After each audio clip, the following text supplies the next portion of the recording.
Hello friends.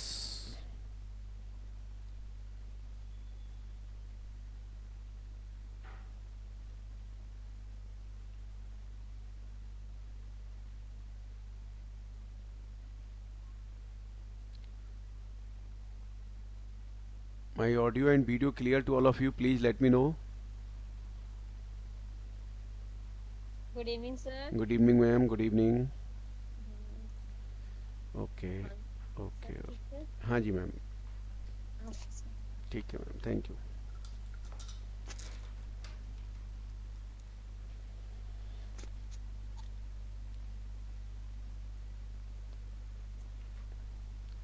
चलिए आज हम स्टार्ट करेंगे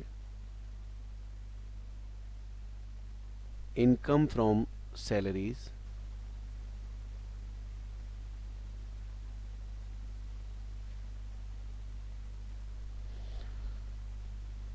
देखिए इस चैप्टर में स्टार्ट करने से पहले हमें कुछ समझना होगा कि एम्प्लॉयर और एम्प्लॉय का रिलेशनशिप होना जरूरी है।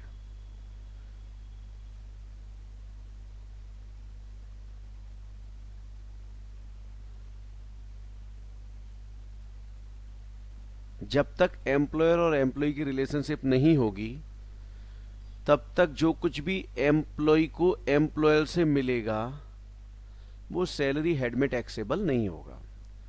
तो ये रिलेशनशिप होना जरूरी है। और ये रिलेशनशिप बनती कैसे है? जैसे मान लीजिए आज मुझे अपने यहाँ स्टाफ की ज़रूरत है, किसी एम्प्लॉय की ज़रूरत है।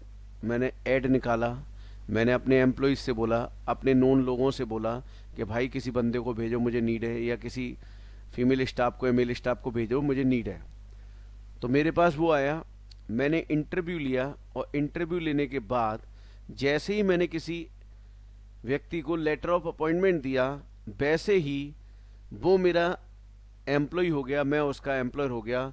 यानी कुल मिला के रिलेशनशिप बन गई मास्टर सर्वेंट। सो ये रिलेशनशिप होना जरूरी है। And employ has his no will, उसकी अपनी कोई इच्छा नहीं है। जो बॉस कह रहा है वो उसे करना होगा, और दैट्स ऑल। यस बॉस कहना पड़ेगा, काम करना पड़ेगा अगर वो उसके यहाँ जॉब करना चाहता है तो। देखिए जॉब करने के दो नियम हैं, याद रखिएगा। मैं आपको बता रहा हूँ, बड़ी प्रैक्टिकल सी बात है। Boss is always right, rule number one, boss is always right. Rule number two, if boss is wrong, see rule number one, boss is always right. Right. तो ध्यान रखिएगा हमेशा। हमें जो है ये कुछ नियम हैं जो ध्यान रखने होते हैं, और उसके बाद जॉब करनी होती है, और फिर उसके बाद हमें हमारे एम्प्लॉयर से सैलरी मिलती है। तो ये सैलरी जो है, मैंने तीन पार्ट में इसको समझाने के लिए बांट दिया। मेरे साथ साथ कॉपी करते रहिएगा please. Retirement benefits, allowances, perquisites. Perquisites ये होते क्या है? एम्प्लॉय को जो रिटायरमेंट पर लमसम अमाउंट मिलते हैं, जो आपका प्रोविडेंट फंड हो सकता है,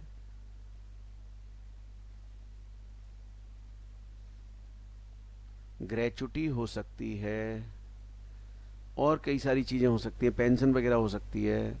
ये एम्प्लॉय के जो मंथली एक्सपेंडिचर होते हैं, फिक्स एक्सपेंडिचर, उनके लिए एम्प्लॉयर फिक्स पेमेंट देता है। और एम्प्लॉय का खर्चा कुछ भी हो, बट वो उस खर्चे के लिए एक फिक्स पेमेंट देता है, डेट इज अलाउंसेज। जो house rent allowance, children education allowance, और बहुत सारे अलाउंस हो सकते हैं।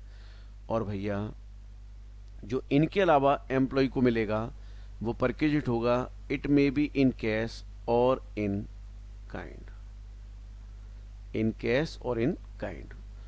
ठीक है, तो ये डिटेल में आते जाएंगे, मैं डिस्कस करता जाऊंगा। हम लोग, अब आपको बताता हूँ एग्जाम में क्वेश्चन कैसा आता है। एग्जाम में फुल फ्लैश क्वेश्चन आएगा। Basic salary, dearness allowance, commission, gratuity, HRA, pension, rent free accommodation, children education, बहुत सारे ऐसे आइटम्स। और इनको हम टोटल कर दें तो कहलाती है ग्रॉस सैलरी, इसमें से लेस करते हैं स्टैंडर्ड डिडक्शन, एंटरटेनमेंट अलाउंस और प्रोफेशनल टैक्स या एम्प्लॉयमेंट टैक्स। उसके बाद जो वैल्यू आती है that is called income from house property, that is known as income from house property. So आपके एग्जाम में ये इतना बड़ा क्वेश्चन आता है जो हमें सॉल्व करना होता है, बट अगर हमने सैलरी का चैप्टर पढ़ा नहीं है पूरा तो ये बहुत सारे ऐसे कंपोनेंट्स हैं जो हमें अभी नहीं आते। तो अभी हमें क्या करना होगा, ये कंपोनेंट्स निकालना सीखना होगा और उसके बाद हम बड़ा क्वेश्चन करने के लायक बनेंगे। तो मैं स्टार्ट कर रहा हूँ। सबसे पहले रिटायरमेंट बेनिफिट्स में हेडिंग डाल लें आप ग्रेचुटी, और इस तरीके से पेज रखें, बजाय ऐसे रखने के कॉपी इस तरीके रखें ताकि पूरे नोट्स दोनों पेजों में आपके बन जाएं ठीक से।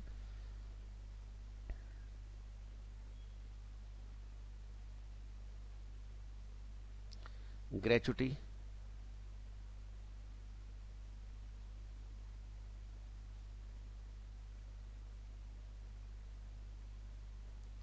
तीन पार्ट में हम इसे बांट देंगे।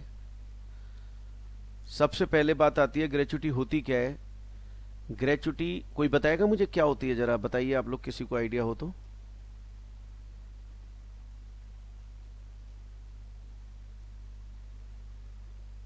Sir please screen show, okay okay okay okay okay okay okay okay, screen नहीं दिख रही थी, ठीक है। ये फिर आप एक काम कीजिए, ये ना पिक ले लीजिए फटाफट से, जिन स्टूडेंट को नहीं हो पाया था वो पिक ले लें इसे।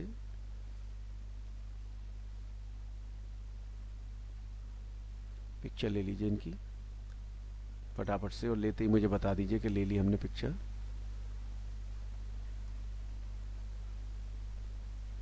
अब ये पार्ट ले लीजिए आप।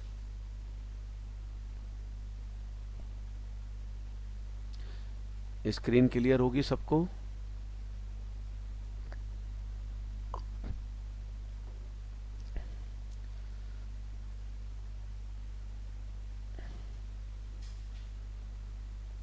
सर कुछ दिख नहीं रहा, ओके अब तो दिख रहा है सर, ऊपर कर दीजिए, डन डन डन, ठीक है ओके।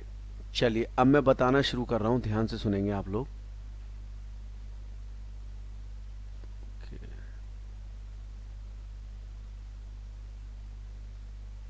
चलिए मेरी बात ध्यान से सुने। ग्रेचुटी एक प्रकार का अवार्ड या रिवार्ड है जो एम्प्लॉयर अपने एम्प्लॉय को इसलिए देता है उसके रिटायरमेंट पर कि उसने एक लंबे समय तक, एक लॉन्ग टाइम अपनी सर्विसेज अपने एम्प्लॉयर को प्रोवाइड की, जिसके बदले में एम्प्लॉयर उसका एक तरीके से एहसान मानता है, और एहसान मानते हुए जिसकी जैसी पोस्ट वैसा उसको ग्रेचुटी का अमाउंट दे दिया। तो इस प्रकार के रिवार्ड या अवार्ड को हम बोलते हैं ग्रेचुटी। अब जब ये ग्रेचुटी मिली तो एम्प्लॉय को मिली। अब जैसे ही ग्रेचुटी मिली इनकम टैक्स वाले आ गए, बोले लाओ भाई साहब। अब एम्प्लॉय बोला भाई एक बात बता, ये कोई मेरी इनकम है क्या। इनकम टैक्स वाले बोले भाई साहब इनकम नहीं, बट एक बात बताओ, पैसे तो आ रहे हैं ना, रिवार्ड अवार्ड है कोई बात नहीं, पैसे तो आ रहे हैं। बोले हाँ जी, तो हम टैक्स तो लेंगे ना। तो आर्ग्यूमेंट हुआ असेसी और इनकम टैक्स डिपार्टमेंट में। फाइनली फिर इनकम टैक्स डिपार्टमेंट ने क्या किया, कुछ एग्जेम्प्ट किया और कुछ पे टैक्स लगाया। अब मैं इसको तीन कैटेगरी में बांट के आपको समझा रहा हूं, प्लीज ध्यान से सुनेंगे। सबसे पहली कैटेगरी है गवर्नमेंट एम्प्लॉय और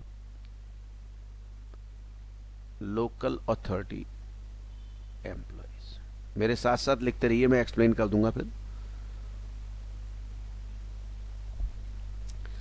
अगर गवर्नमेंट एम्प्लॉय और लोकल अथॉरिटी के एम्प्लॉय को ग्रेचुटी मिलती है, और देखिए जहां पर गवर्नमेंट शब्द लिखा है, अगर साफ लिखा होता सेंट्रल और स्टेट तो फिर वही ले लेते, लेकिन जहां केवल गवर्नमेंट शब्द लिखा है तो उस केस में हम क्या मानेंगे, सेंट्रल और स्टेट दोनों है उसमें, ठीक है। तो यहां पर दोनों हैं, और जो भी इनके एम्प्लॉय को मिलेगा, एम्प्लॉय को उस पर एक भी रुपया टैक्स देने की आवश्यकता नहीं है। This is fully exempt. Reason बड़ा साफ है यार। देखिए गवर्नमेंट की एक भी जॉब निकलती है, आपने देखा होगा इतनी सारी एप्लीकेशंस आ जाती हैं। क्यों आती हैं, क्योंकि दो बातें हैं। नंबर वन कि भैया जो भी रिटायरमेंट पे मिलेगा उस पर इनकम टैक्स नहीं लग रहा। नंबर 2, एक बार जॉब लगने की बात है, फिर देखिए कितने गवर्नमेंट एम्प्लॉय काम करते हैं, वो तो आपको भी पता है। और इसका जीता जागता उदाहरण स्टेट बैंक ऑफ इंडिया, वहाँ के एम्प्लॉय आप देखते हो कितने महान हैं, क्या काम करते हो क्या नहीं करते हैं सबको पता है उसके बारे में। However exceptions are always there, exception है, ऐसी बात नहीं है सभी खराब है, पर ज़्यादातर खराब है, इसीलिए एसबीआई का नाम भी खराब हो रहा है, राइट। तो ध्यान रखिए, गवर्नमेंट एम्प्लॉय, लोकल अथॉरिटी के एम्प्लॉय को अगर कोई भी ग्रेचुटी का अमाउंट मिलेगा तो वो पूरी तरीके से एग्जेम्प्ट है, एक भी रुपया टैक्स देने की आवश्यकता नहीं है। फिर सर दूसरी कैटेगरी क्या है, दूसरी कैटेगरी लिखिए, employees covered under the payment of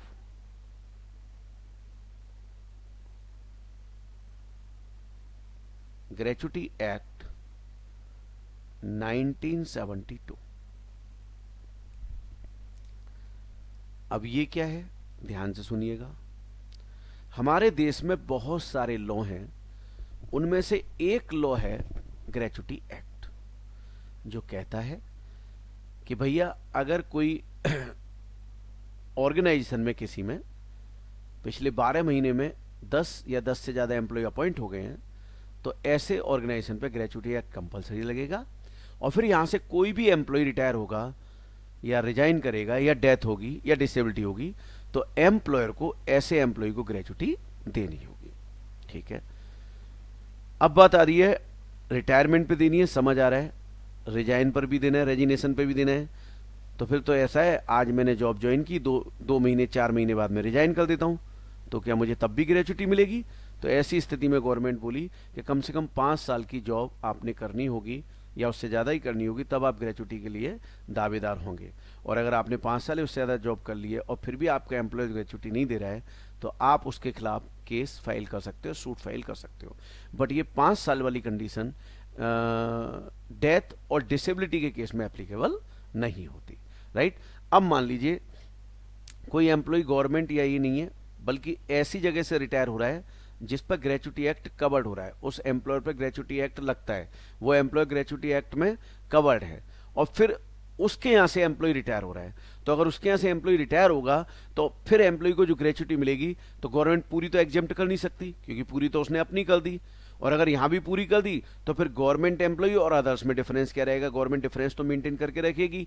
इसलिए गवर्नमेंट ने कहा कि यहाँ पर हम एक काम करते हैं, कुछ एग्जेम्प्ट कर देते हैं, कुछ पे क्या लगा देते हैं, टैक्स। तो इसके लिए हमारी गवर्नमेंट ने एक सिंपल सा इनकम टैक्स एक्ट में फॉर्मूला बताया, मेरे साथ आप लिखिए, least of the following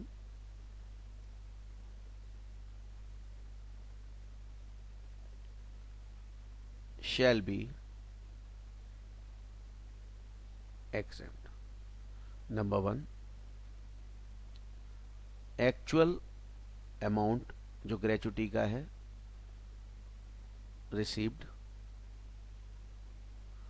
number 2, 15/26 into last month drawn salary, last month's salary into number of years of service and rupees 20 lakhs. So this is maximum ceiling. This is maximum ceiling. 20 lakh से ऊपर की exemption नहीं मिलेगी। अब salary में एक बात हमें और याद रखनी है, जहां जहां सैलरी का मीनिंग आएगा जगह जगह सैलरी का मीनिंग चेंज होगा, जगह जगह सैलरी का मीनिंग चेंज होगा। तो देखिए यहां सैलरी का मतलब क्या है, बेसिक सैलरी और डीएनएस अलाउंस किसी भी प्रकार का हो, whether forming part of salary और नॉट, कैसा भी हो डीए हमें यहाँ लेना होगा और ये दोनों मिला के हमारा सैलरी बनेगा और वो हमें कंसीडर करना है। मैं बताता हूं अभी कैसे होगा। अब देखिए बात आती है, मुझे मान लीजिए 8 लाख रुपीज ग्रेचुटी मिली तो मैंने 8 लाख रुपीज यहाँ लिख दिया, simple. 20 lakh by formula, default by default है फॉर्मूले में, तो टेंशन नहीं। अब बात आती है ये वाला, बस ये ध्यान से सुनना आप, 15 डेज की सैलरी लेनी थी। तो अब बात आती है कि जो 26 है ये ये बेसिकली 4 संडे माइनस करने के बाद है। यानी जहां पर ग्रेचुटी एक्ट लगता है, बड़ा ऑब्वियस सी बात है, वो संडे को क्लोज रहता होगा, फॉर्मल होगा, और 4 ये संडे माइनस किए गए हैं। तो जहां आप जॉब करते हैं और संडे की छुट्टी होती है, तो बेसिकली आपको सैलरी वो 26 डेज की मिलती है, और 15 दिन की लेनी थी, इसलिए 15/26। अब आप में से कुछ बच्चे ये सोच रहे होंगे, सर कई बार तो संडे 5 भी हो जाते हैं। तो मैं आपसे पूछता हूँ, जनरली कितने होते हैं? तो आप कहोगे जनरली 4। तो लो, जनरल को देख के बनता है, एक्सेप्शन को देख के नहीं बन रहा। तो जनरली है, इसलिए यहाँ पे 4 माइनस कर दिए गए। अब लास्ट मंथ ड्रॉन सैलरी, देखिए लास्ट मंथ का मतलब क्या होगा? लास्ट मंथ का मतलब है कि मैं अगर महीने के लास्ट डे रिटायर हो रहा हूं तो उसी महीने के लिए लेंगे। जैसे मान लीजिए फॉर एग्जांपल मैं 30 जून को रिटायर हो रहा हूं, 30 जून को, तो 30 जून की सैलरी ले लेंगे, मतलब उस महीने की ले लेंगे। और मान लीजिए मैं 29 जून या उससे पहले कभी रिटायर हो रहा हूं, तो फिर उससे पहले महीने की, क्योंकि पूरे महीने की सैलरी का मतलब क्या है? पूरे महीने की सैलरी होनी चाहिए। तो अगर महीने के लास्ट डे रिटायर हो रहा हूं तो उसी महीने की ले लूंगा, नहीं तो उससे पहले महीने की। और सैलरी का मतलब बेसिक सैलरी और डीएनएस अलाउंस दोनों मिला के होंगे आपके, ठीक है? मान लो सैलरी 25,000 है, 5,000 डीए है, तो 30,000, 30,000 आपका यहाँ पर पुट हो जाएगा। और number of years of service में आपने ये ध्यान रखना है, मैं लिख रहा हूं यहाँ पर पार्ट ऑफ द ईयर, मेरे साथ लिखिएगा, part of the year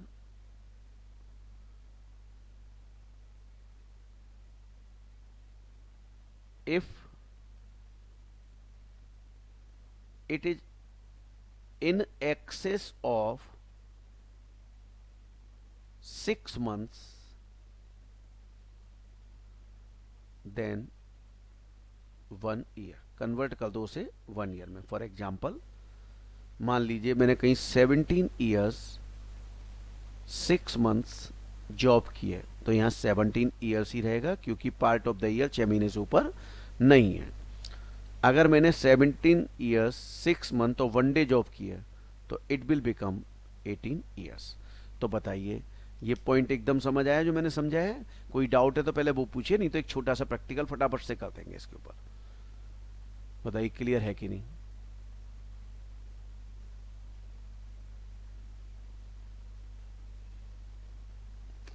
okay, बाकी लोग भी बताएं प्लीज। ओके दोस्त, अगर एक बार ध्यान से नहीं सुनोगे तो और एक बार अगर मैं रिवाइज करूंगा तो फिर सैलरी हो पाएगा, कुछ नहीं हो पाएगा। इसलिए 100% ध्यान से सुने, एक बार में सुने। This is fast track batch, ऐसे कोर्स कंप्लीट नहीं होगा, फिर आप मुझे दोष देंगे। To be very clear, you have to pay your attention 100% on the screen and your earphone, right? So it is very clear, आप ध्यान से सुने, एक बार में सुने।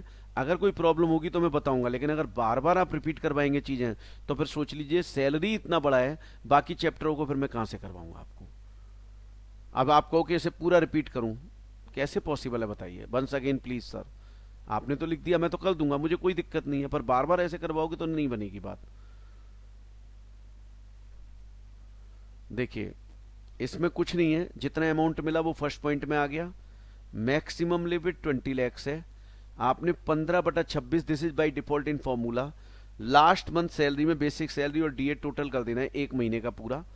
और फिर ईयर, नंबर ऑफ ईयर्स जो है, अगर वो पार्ट ऑफ द ईयर, जैसे यहाँ पे 6 मंथ्स है, एग्जैक्ट 6 मंथ्स या लेस है तो हम इग्नोर कर देंगे, 17 ईयर्स ही लिया हमने। और अगर ये part of the year exceed कर रहा है तो ये कन्वर्ट हो जाएगा फुल ईयर में। That's all. तो एक छोटा सा सवाल दे रहा हूं, फटाफट आप करो, फिर मैं आगे बढ़ूंगा। और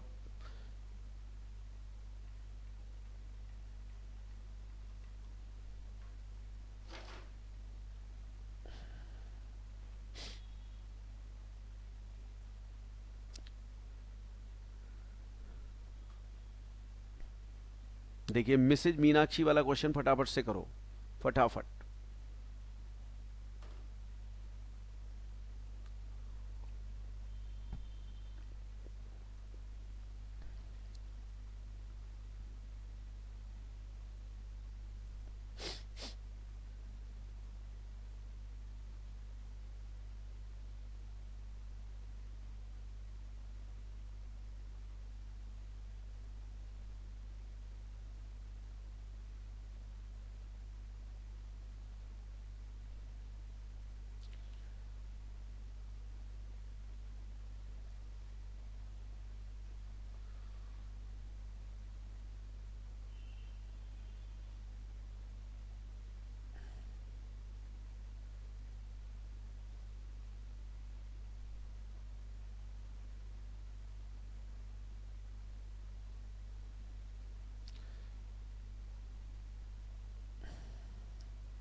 फटाफट से हो जाएगा, कैलकुलेशन रफ कर लो, फर्स्ट सेकंड थर्ड पॉइंट लिख के बस पुट कर दीजिए इन्फॉर्मेशन फटाफट से।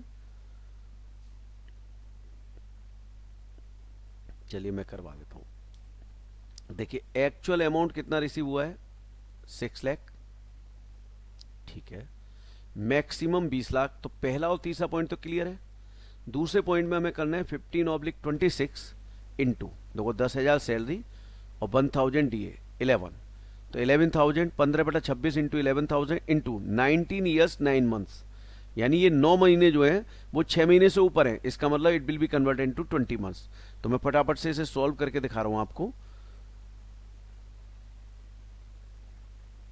देखिए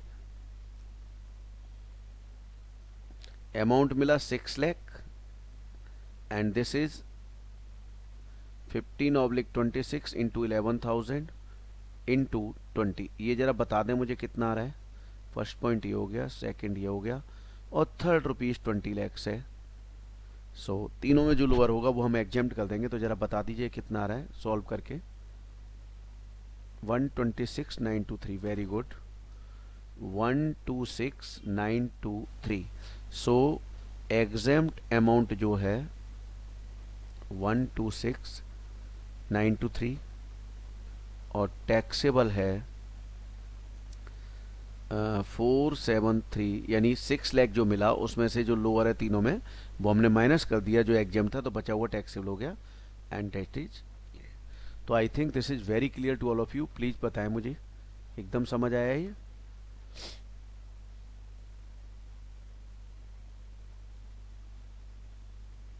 फटाफट से बताइए प्लीज।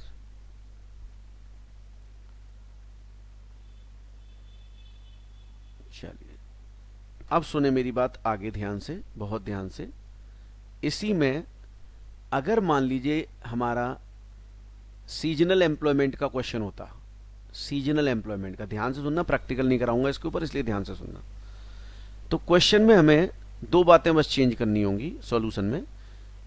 अगर सीजनल दे रखा है तो 15 की जगह 26, मतलब 15 7/26 हो जाएगा, यानी 15/26 की जगह 7/26, और number of years of service की जगह नंबर ऑफ सीजन्स होगा, बस बाकी सब same.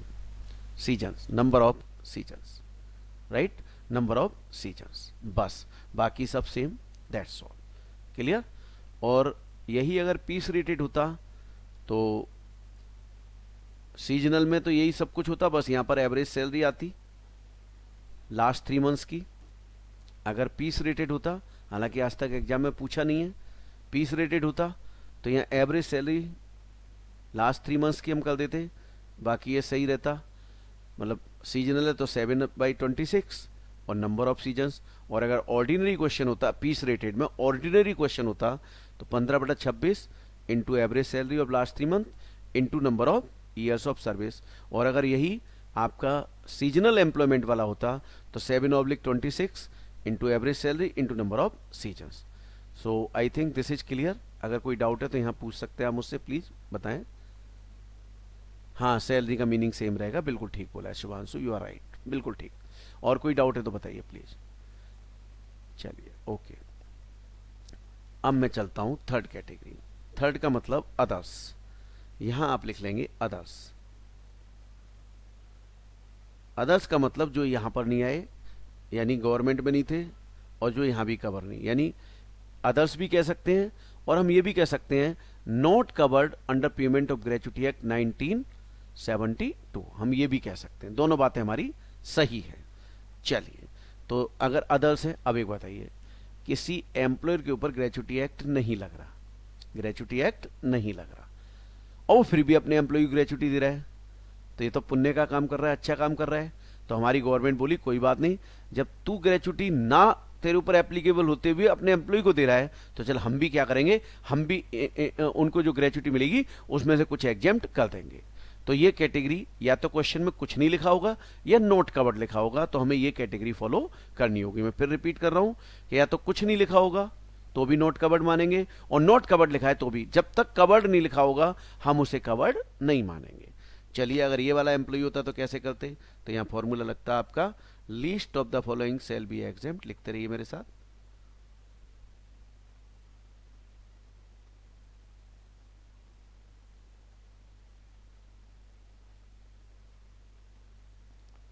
Shell be exempt, number 1 actual amount received gratuity का जो भी मिला 15/30 into average salary into number of years of service and ₹20 lakhs।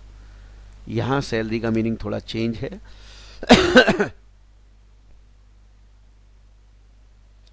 Basic salary DA plus fix% commission on turnover. Salary का meaning ये है part of the year ignore करना है,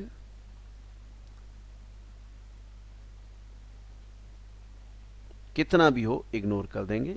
example, मान लो 19 साल 11 महीने और 30 दिन है, तो भी इसको 19 ईयर्स लेंगे, छोड़ देंगे part of the year, right.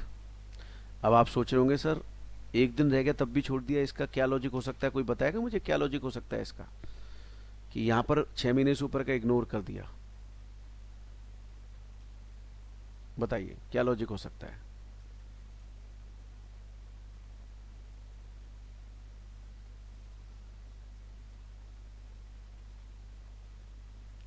किसी को कोई आइडिया आ रहा हो?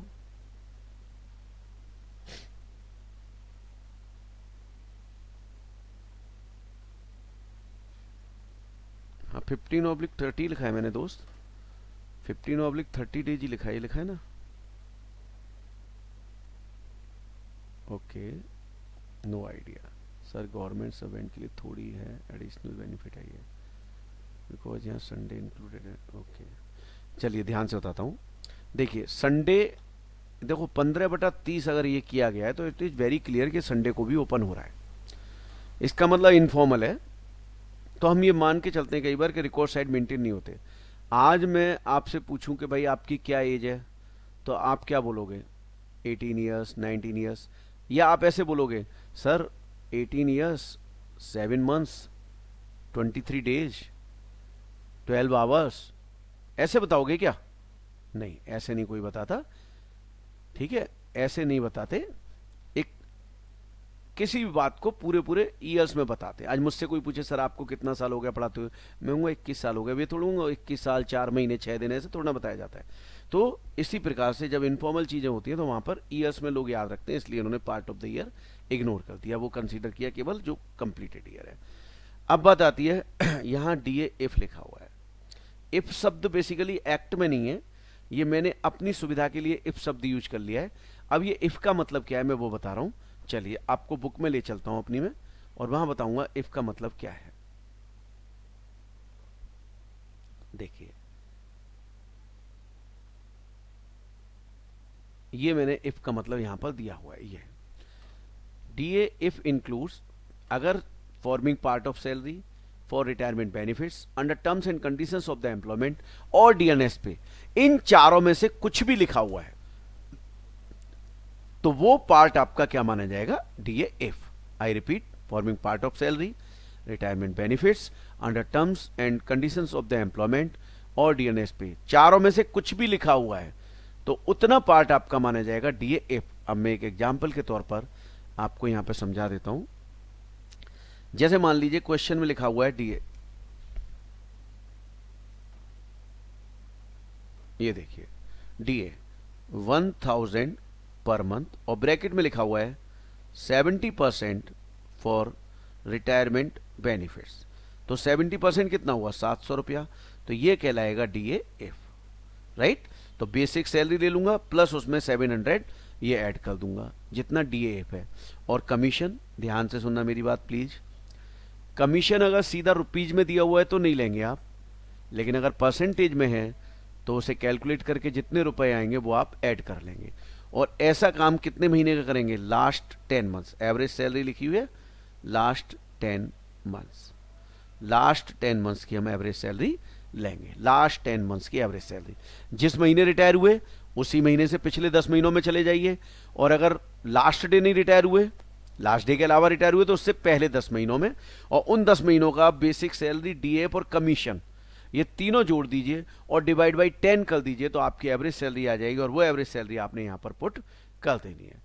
कई बार क्वेश्चन में एवरेज सैलरी गिवन होती है, कई बार हमें एवरेज सैलरी निकालनी पड़ती है, राइट। तो ध्यान रखिएगा इस बात को। एक्चुअली ये कुछ नहीं है, जस्ट जब कोई जॉब करने के लिए आता है तो उसको मोटिवेट करने के लिए उसे बोल देते हैं कि भैया ऐसा है, तुझे हम इतना कमीशन देंगे, इतना ये देंगे, इतना वो देंगे, तो वो जस्ट बाइफरकेट कर दिया उन्होंने, सैलरी को 3 हिस्सों में बांट दिया। That's why they are taking here, और कुछ नहीं है, बस कि वो हिस्सों को बांट देते हैं तो उसको बाद में क्लब करके बना देते हैं वो, और कोई रीजन नहीं है। हाँ जी, और कोई डाउट है तो प्लीज आने दीजिए। वही एक्चुअली अमाउंट फिक्स्ड, परसेंटेज का मतलब एफर्ट्स हो रहे हैं ना, कि आपने सेल जितनी ज्यादा करोगे तो परसेंटेज आपको उतनी ज्यादा मिलेगी, तो एक एफर्ट्स आ रहे हैं। तो गवर्नमेंट भी कह रही है जब आप एफर्ट्स ज्यादा कर रहे हैं तो आपको एडवांटेज भी ज्यादा मिलना चाहिए। अब एफर्ट्स करोगे तो ये अमाउंट बढ़ेगा, अमाउंट बढ़ेगा तो आपकी सैलरी बढ़ेगी, सैलरी बढ़ेगी तो आपका अमाउंट बढ़ जाएगा, तो एग्जाम्पशन भी गवर्नमेंट बढ़ा रही है, सीधी सी बात है। और कोई डाउट? सेकेंड पॉइंट में लास्ट में मैंने लिखा है number of years of service, और यहां पर एक बात और क्लियर कर देता हूं, मैंने ये भी लिखा है कि पार्ट ऑफ द ईयर एक भी दिन से कम है तो भी हम इग्नोर कर देंगे, पूरा पूरा लेंगे, और उसका लॉजिक मैंने आपको अभी दिया था, राइट। फटाफट से एक सवाल दे रहा हूं, 1 मिनट में उसे सॉल्व करो, फिर हम आगे बढ़ते हैं। फटाफट से एक सवाल दे रहा हूं,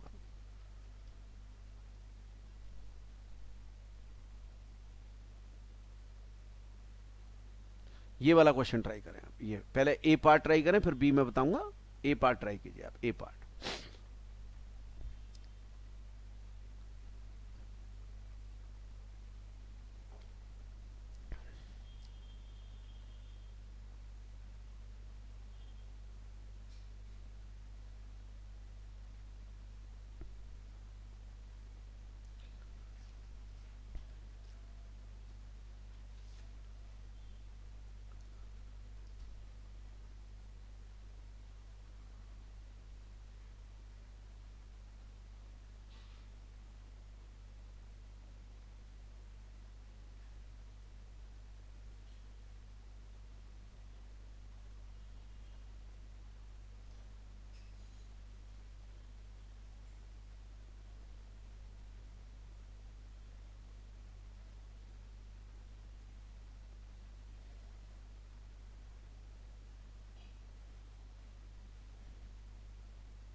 हाँ बिल्कुल सही है आपका, एकदम सही है।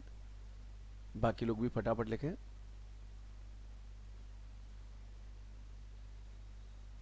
बिल्कुल एकदम सही निकाला आपने। अब मैं फटाफट 1 मिनट में ख़त्म कर देता हूँ। एक्चुअल अमाउंट मिला है 1,20,000, और एवरेज सैलरी हमें गिवन है 4,800, और पीरियड ऑफ सर्विस 23 ईयर्स लेंगे, 9 मंथ्स को इग्नोर कर देंगे। ठीक है जी, ले लेते हैं, फटाफट सॉल्व करते हैं इसको। मैंने ये फॉर्मूला लिख के तैयार रखा हुआ है। एक्चुअल अमाउंट 120 और 15/30 इंटू एवरेज सैलरी गिवन थी, और 23 ईयर्स ले लिए, 9 मंथ्स छोड़ दिए। जरा बताइए कितना आ रहा है amount? How much this amount is? 55,200। Okay, 55,200, this is 55,200, so lower is also this, so exempt is 55,200 and taxable is 1,20,000 minus ये, यानी रिसीव्ड में से अगर हम एग्जाम्प्ट लेस कर देते तो हमारा टैक्सेबल आ जाता है, तो ये आ गया 64,800। एक बात, अब मेरी 2 बातें ध्यान से सुनना, मैं 2 बड़ी इंपॉर्टेंट बात बताने जा रहा हूँ, बहुत ध्यान से सुनना, बहुत ध्यान से सुनना। अगर हमें पहले कभी ग्रेचुटी मिली, पहले हम कहीं रिटायर हुए थे, रिजाइन दिया था, कुछ भी रीजन था, और हमें ग्रेचुटी मिली, और फिर हम उसके बाद कहीं और ज्वाइन करते हैं, और फिर वहाँ से रिटायर होते हैं, और अब ग्रेचुटी फिर मिल रही है। सो ध्यान से सुनना मेरी बात। पहले मुझे जितनी ग्रेचुटी अमाउंट मिला हुआ था, उसमें से मैं मतलब 20 लाख में से वो अमाउंट लेस कर दूंगा। फॉर एग्जाम्पल, पहले मुझे 6 लाख की एग्जाम्पशन मिल गई थी, पहले कभी रिटायर हुआ था, आज से 10-15 साल पहले मैंने 6 लाख की एग्जाम्पशन क्लेम कर ली थी, तो वो कह रहे हैं अब आपकी ये 6 लाख माइनस कर दीजिए, तो ये लिमिट जो है अब 20 लैक्स नहीं होगी, कितनी होगी, 14 लाख रुपए होगी। तो पहले अगर आपको कोई एग्जाम्शन मिल गई है तो वो माइनस होगी और 20 लाख में से, और फिर जो बचा वो नई लिमिट बन जाएगी, फिर 1,20,000 ऐसे करके इन तीनों मतलब तीनों में जो लोअर होगा वो हम क्या कर देंगे, एग्जेम्प्ट। सो पहले अगर हमें ग्रेचुटी एग्जाम्शन मिली है तो वो 20 लाख की लिमिट में से लैक्स करके नई लिमिट बन जाएगी। उसी प्रकार से अगर पहले मैंने कहीं जॉब की और ग्रेचुटी नहीं मिली, तो मेरा एक सवाल है आप लोगों से, जरा देखता हूं कितने बच्चे जवाब देंगे। माई क्वेश्चन इज मान लीजिए मैंने कहीं जॉब की और मुझे ग्रेचुटी मिली बट एग्जाम्शन नहीं मिली। फिर मैंने उसके बाद कोई दूसरी कंपनी ज्वाइन की और मुझे उस कंपनी से अब ग्रेचुटी मिल रही है। तो मेरा पहला प्रश्न आप लोगों से ये है कि ग्रेचुटी हमें किससे मिलती है, गवर्नमेंट से, मतलब अगर मैं थर्ड मेथड लूं, गवर्नमेंट से या एम्प्लॉयर से, एम्प्लॉयर से। अब मेरा अगला सवाल यह है कि एग्जेम्पशन मुझे गवर्नमेंट देती है या एम्प्लॉयर देता है, एग्जेम्पशन गवर्नमेंट। बिल्कुल सही जवाब दिया आप लोगों ने। अब मेरी बात सुन लीजिए बस। मैं पहले कहीं रिटायर हुआ, 4-5 साल काम किया, मुझे ग्रेचुटी नहीं मिली, अब मैं दूसरी जगह से रिटायर हो रहा हूं। तो जो मैं दूसरी जगह से रिटायर हो रहा हूं, मैं उससे नहीं कह रहा कि मुझे आप पिछले एम्प्लॉयर की भी ग्रेचुटी दो, जहां मैं पहले रिटायर हुआ था मुझे उसकी ग्रेचुटी दो, मैं उससे ग्रेचुटी नहीं मांग रहा। पर गवर्नमेंट से तो कह सकता हूं कि पहले 4-5 साल का मुझे बेनिफिट नहीं मिला, यानी पहले कभी मैं रिटायर हुआ, आपने मुझे ग्रेचुटी में एग्जाम्पशन दी तो आपने 20 लाख में से माइनस कर ली, मतलब आपकी बात थी तो आपने माइनस कर ली। अब मान लो मुझे पहले एडवांटेज नहीं मिला, तो मैं चाहता हूं कि मैं अब जो ग्रेचुटी मुझे एम्प्लॉय से मिली है तो मैं इसमें वो पीरियड ऐड करके और एग्जाम्पशन ले लूं। तो बताइए क्या मैं ऐसा गवर्नमेंट से डिमांड कर सकता हूं कि पहले 4-5 साल का जो मुझे एडवांटेज नहीं मिला वो मुझे अब इस एम्प्लॉयर के यहां से जो ग्रेचुटी मिली है वो मुझे यहां पर कैलकुलेशन में नंबर ऑफ ईयर्स में मुझे एडवांटेज मिले? क्या मैं ऐसी डिमांड कर सकता हूं या नहीं कर सकता हूं?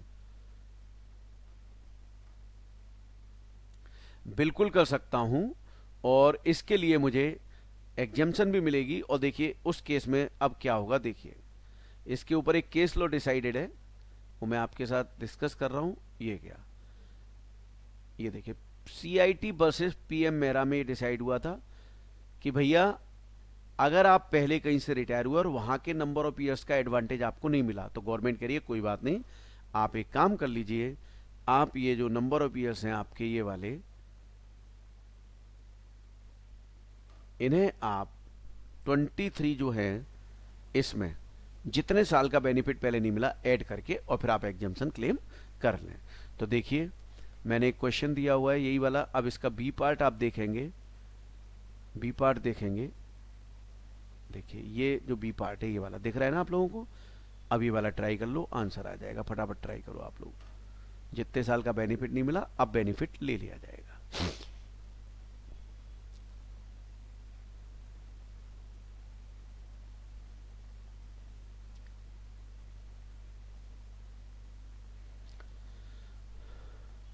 बस 23 की जगह 27 ईयर्स करके कैलकुलेशन कर देनी है, बाकी पहले तीसरे पॉइंट सेम है।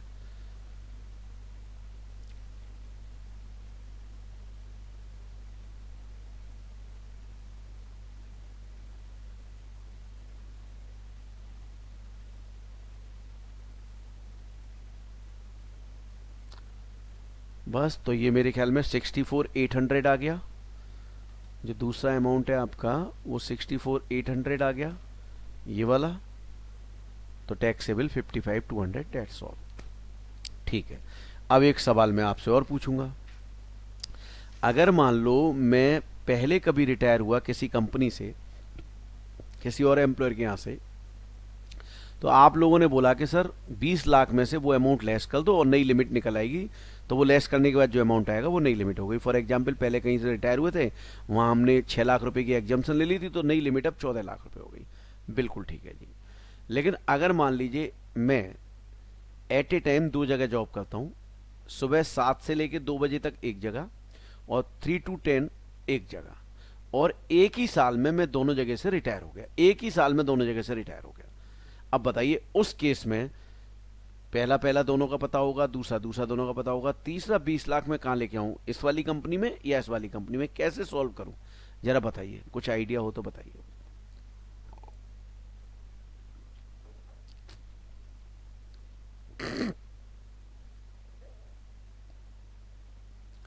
ओके टुगेदर, ठीक है, वेरी गुड, दोनों का मिला के, ठीक है। सर डिवाइड होगा क्या? नहीं डिवाइड नहीं होगा दोस्त, half half, no no no no no no no no, ये एक टैक्स कंसल्टेंट की निशानी नहीं है कि वो इस तरीके से करे। देखिए कुछ नहीं करना, ध्यान से सुनना। मान लीजिए मैं एक्स और वाई कंपनी से दोनों से एक साथ रिटायर हो रहा हूं, कितना प्राप्त हुआ दोनों का, पहला पहला हो गया, और दूसरा का 15/26 या 30 जो भी केस था वो भी दूसरे का दोनों हो गया। बस ये निकालने के बाद अब मैं क्या करूंगा, लीस्ट ऑफ द फॉलोइंग लगाऊंगा और नंबर 1 ये दोनों जोड़ दूंगा, दोनों के जोड़ के आ गए, नंबर 2 इन दोनों का जोड़ दूंगा, ये जोड़ के आ गया, और नंबर 3 मेरा 20 लाख है ही। और अब इन तीनों में जो सबसे कम होगा, लोअर होगा, वो मेरा क्या हो जाएगा, एग्जेम्प्ट हो जाएगा। सो पहले पहले पॉइंट अलग अलग लिख लूंगा, दूसरे दूसरे पॉइंट अलग अलग कैलकुलेट कर लूंगा, और उसके बाद फॉर्मूला लिखूंगा लीस्ट ऑफ द फॉलोइंग, दोनों जोड़ूंगा, ये दोनों जोड़ूंगा, पहले दूसरे, और फिर तीसरा मेरा 20 लाख हो गया, और तीनों में जो सबसे कम है वो मेरा एग्जेम्प्ट हो जाएगा। तो बताइए समझ आया कि नहीं आया, क्लियर हुआ कि नहीं हुआ?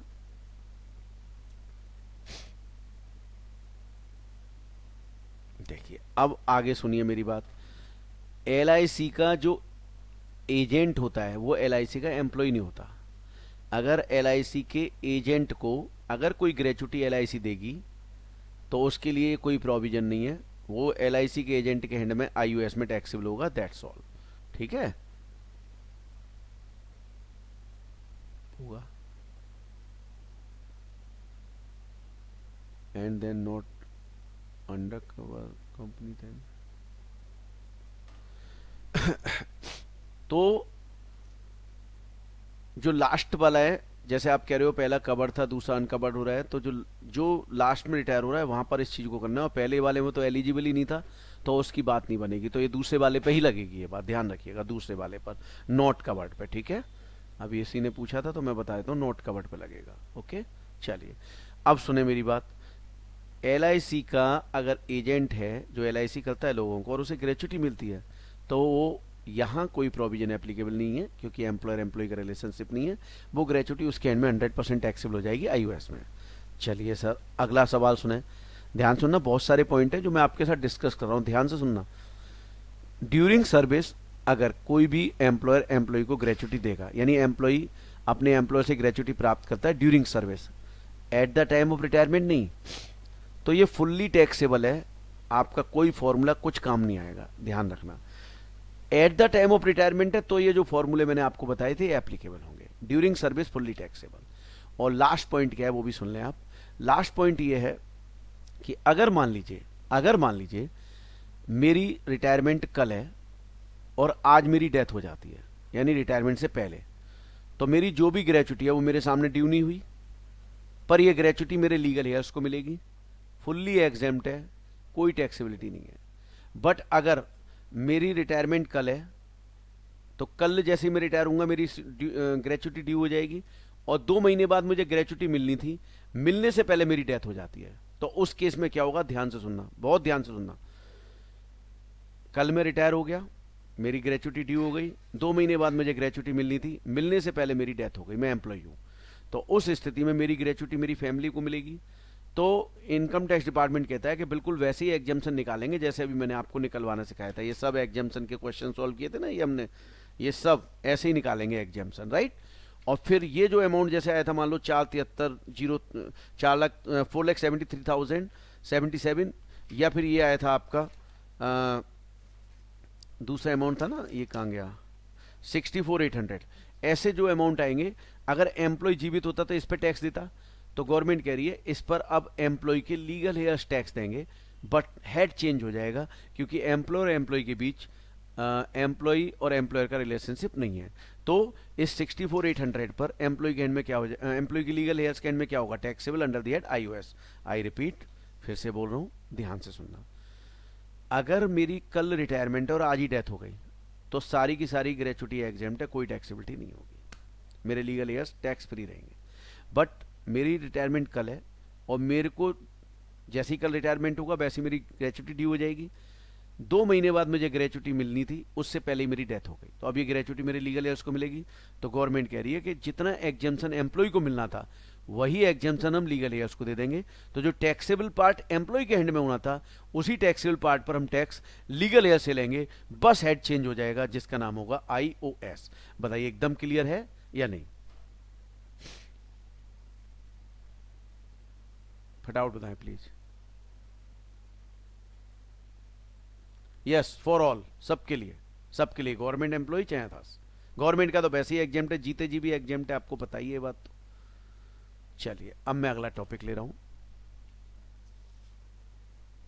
अब हेडिंग डालें आप पेंशन। पेंशन, अगला हेडिंग पेंशन।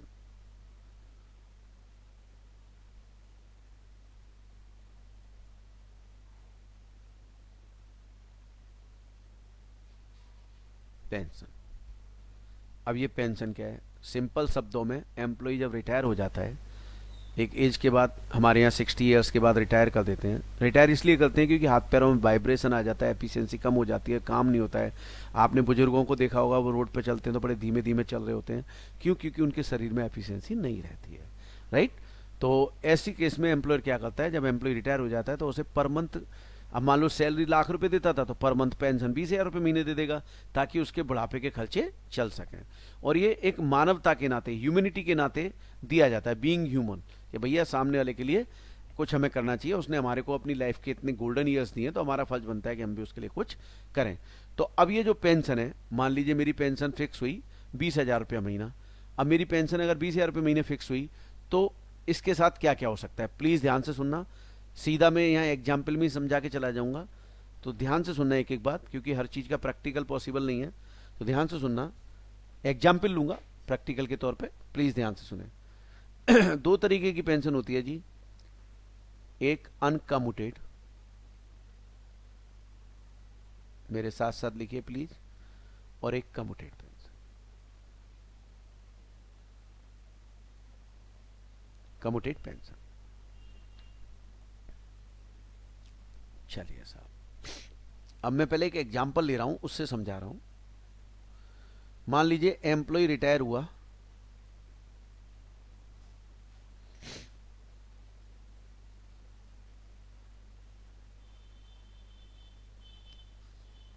जून 2020 को, उसकी पेंशन डिसाइड हुई 1920 और डिसाइड हुई 10,000 पर month, with effect from, WEF का मतलब with effect from 1/6/20। 60% of pension उसने कम्यूट करा ली, commuted, and received 1,20,000। Compute taxable pension. Commute का मतलब क्या होता है समझ लीजिए। जो हमारी पेंशन 10,000 महीने मिल रही है, ये वाली, मैं अपने बॉस से रिक्वेस्ट कर सकता हूं कि सर कुछ सालों के लिए आप मुझे लमसम पेमेंट आज दे दीजिए। मान लो उन्होंने मेरे को 10 सालों के लिए लमसम पेमेंट दे दिया कुछ, तो जो जितने परसेंट के लिए लमसम पेमेंट मिला, that is known as commuted pension. ठीक है साहब, अब हमें करना क्या है, प्लीज ध्यान से सुनना। वो हमसे कह रहे हैं टैक्सेबल पेंशन बनाओ, बता देते हैं जी। 10,000 पेंशन थी, 60% कम्यूट कराई तो 6,000 कम्यूट हो गई, तो अनकम्यूटेड कितनी बची? 4,000। आप बताइए, ये 4,000 रुपये अब मुझे हमेशा मिलते रहेंगे नहीं मिलते रहेंगे? पहले ये बताइए। 6,000 तो मान लीजिए मैंने 10 साल के लिए कम्यूट कराई, तो 10 साल तक 6,000 तो मिलेगा नहीं, पर उसका जो बचा हुआ हिस्सा है वो तो मुझे पर मंथ मिलेगा कि नहीं मिलेगा? हाँ या ना बताओ? बिल्कुल मिलेगा। चलिए साहब, अब ये अमाउंट जो है आपका पर मंथ वाला, ये अनकम्यूटेड में चला जाता है और ये फुल्ली टैक्सेबल होगा आपका। ऑल एम्प्लॉय, गवर्नमेंट हो चाहे प्राइवेट हो, आप जो मर्जी एम्प्लॉय हैं, सबके केस में टैक्सेबल होगा। ठीक है साहब। फिर सर कम्यूटेड के लिए, कम्यूटेड के लिए बता देता हूं। इसके लिए दो कैटेगरी हैं, government, local authority, statutory corporation. यहां फुल्ली एग्जेम्प्ट, यानी ये जो 1,20,000 रुपये मिला, यहां पूरा एग्जेम्प्ट होगा। बट यहां अदर्स के लिए लॉ क्या है, देखिए। अदर्स के लिए वो कह रहे हैं कि हमें देखना होगा कि ग्रेचुटी मिली है या नहीं मिली, ग्रेचुटी रिसीव्ड और no gratuity received, gratuity received और नो ग्रेचुटी रिसीव्ड। क्वेश्चन में गिवन होता है ग्रेचुटी दी है या नहीं दी है। सबसे पहले 1/20 जो है इसको 100% पे लाना होता है हमें। तो 1/20 जो कमिटेड मिला वो 60% के लिए था, तो 100% हो गया 2 लाख रुपए। यानी सबसे पहला नियम यह है कि जितना भी अमाउंट जितने परसेंट के लिए मिला उसे 100% पे लाना है। और फिर 1/3 of this 2 lakh is exempt, यानी 6667। तो टैक्सेबल कितना होगा, कोई बताए मुझे कितना टैक्सेबल होगा। यानी पहले हम 100% पे लाए और फिर उसका 1/3 एग्जेम्प्ट है, तो बताइए टैक्सेबल कितना हुआ आपके हिसाब से।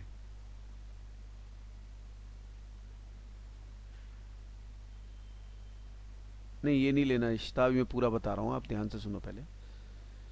अब देखिए आप सब जो लिख रहे हैं 1,33,033, राइट। यहां मालूम है आप गलती क्या कर रहे हैं, आपने 2 लाख रुपए में से ये अमाउंट लेस कर दिया। समझ रहे हैं आप, मैं बता देता हूं आपको आपने गलती क्या की है। 2 लाख है, इसमें से एग्जेम्प्ट लेस कर दिया और टैक्सेबल निकाल दिया। जबकि सच्चाई ये है कि आपको मिला तो ये नहीं है, मिला ये नहीं है आपको, मिला आपको ये अमाउंट है, ये अमाउंट मिला है। और इनकम टैक्स में क्या करते हैं हम, जो रिसीव मतलब हुआ है उसमें से एग्जेम्प्टेड लेस करना है। तो 1/20 में से अगर ये लेस करूं तो जरा बताइए अब कितना आ रहा है, अब बताएं जरा मुझे कितना आ रहा है प्लीज बताइए। हाँ अब ठीक है आपका 5,333। और ऐसे ही अगर ग्रेचुटी नहीं मिली तो गवर्नमेंट ने इसको बढ़ा दिया, यहां 1/3 किया तो यहां बना आप एग्जेम्प्ट कर दिया, तो एग्जेम्प्ट कितना हो गया 1 लाख। अब बताओ यहां टैक्सेबल कितना होगा फटाफट से।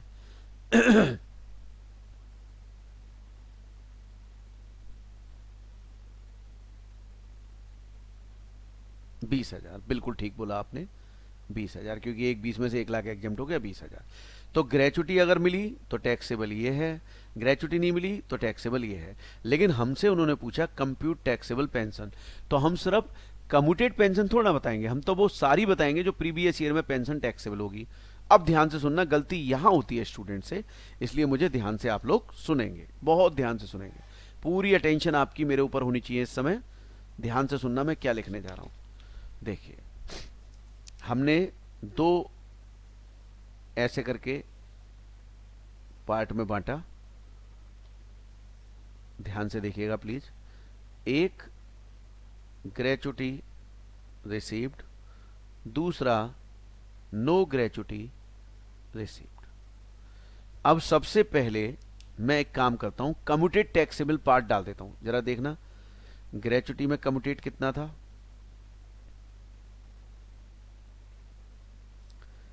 5,333 और नो ग्रेचुटी में 20,000। आप बताओ पहले इतना समझ आया जो मैंने यहां लिखा है 53,000, 33 एंड 20,000।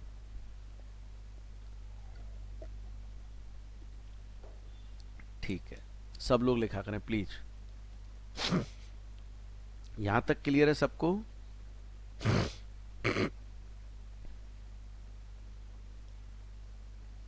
चलिए अब मेरी बात आगे सुनना। अब दूसरा पार्ट आएगा अनकम्यूटेड पेंशन।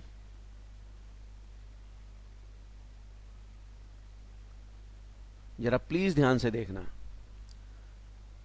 1 तारीख को रिटायर हुए और पेंशन इस डेट को डिसाइड हुई 1/9/2020 को, इतनी मिलेगी। अच्छा, अब इसमें डेट ऑफ कम्यूटेशन नहीं दी। मान लो अगर डेट ऑफ कम्यूटेशन दी होती तो हम फिर उसी डेट तक लेते, अगर नहीं दी तो हम ये मान लेते हैं इसी डेट को कम्यूट कराया है, सेम डेट को। मैं रिपीट कर रहा हूं, फिर से सुन लें। इस डेट को डिसाइड हुई कितने रुपए महीने पेंशन मिलेगी, क्वेश्चन में ना कहे तो भी डेट ऑफ रिटायरमेंट से इफेक्टिव होगा वो। दूसरी बात, अगर डेट ऑफ कम्यूटेशन दी है तो ठीक है, नहीं दी तो फिर उसी दिन हम डेट ऑफ कम्यूटेशन भी मान लेते हैं। अब सुनिए मेरी बात ध्यान से। 1/6 से पेंशन मिली और इस डेट को कम्यूटेट हो गई, तो कितने महीने हुए, जून, जुलाई, अगस्त और सितंबर तो एक ही है, तो 3 महीने हुए। इसका मतलब 3 महीने, बताइए 10,000 रुपये महीने मिला होगा या नहीं मिला होगा, सब लोग बताएं मुझे। 3 महीने 1 जून से यहां तक पूरी पेंशन मिली होगी कि नहीं मिली होगी, हाँ या ना? ठीक है, चलिए अब बताइए। अब 1/9 को 60% कम्यूट हो गया, तो इसका मतलब अब कितने रुपए महीने मिलेगी, 4,000 रुपये महीने। अब जरा बताइए कितने महीने की 4,000 रुपये महीने और ले लूं, जरा बताओ मुझे, काउंट करके लिख के बताओ कितने आए।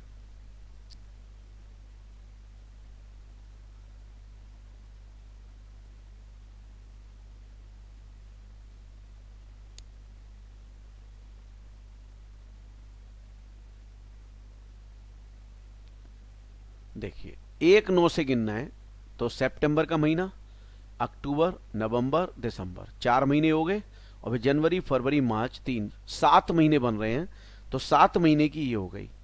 तो भैया ये तो हो गया 30,000 दोनों जगह सेम, और ये हो गया 28,000 दोनों जगह सेम। बस अब टोटल करके बता दीजिए कितना आ रहा है ये आ गया 78,000। ये कितना आ रहा है बता दीजिए जरा एक बार, और ये हो गया आपका टैक्सेबल पेंशन।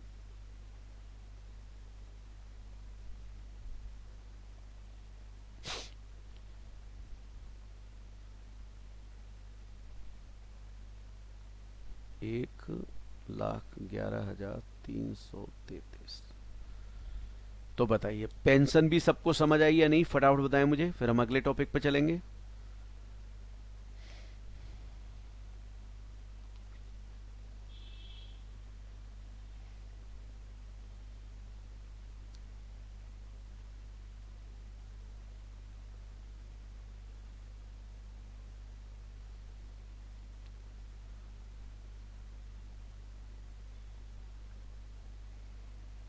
चलिए अगले टॉपिक पे चलते हैं हम।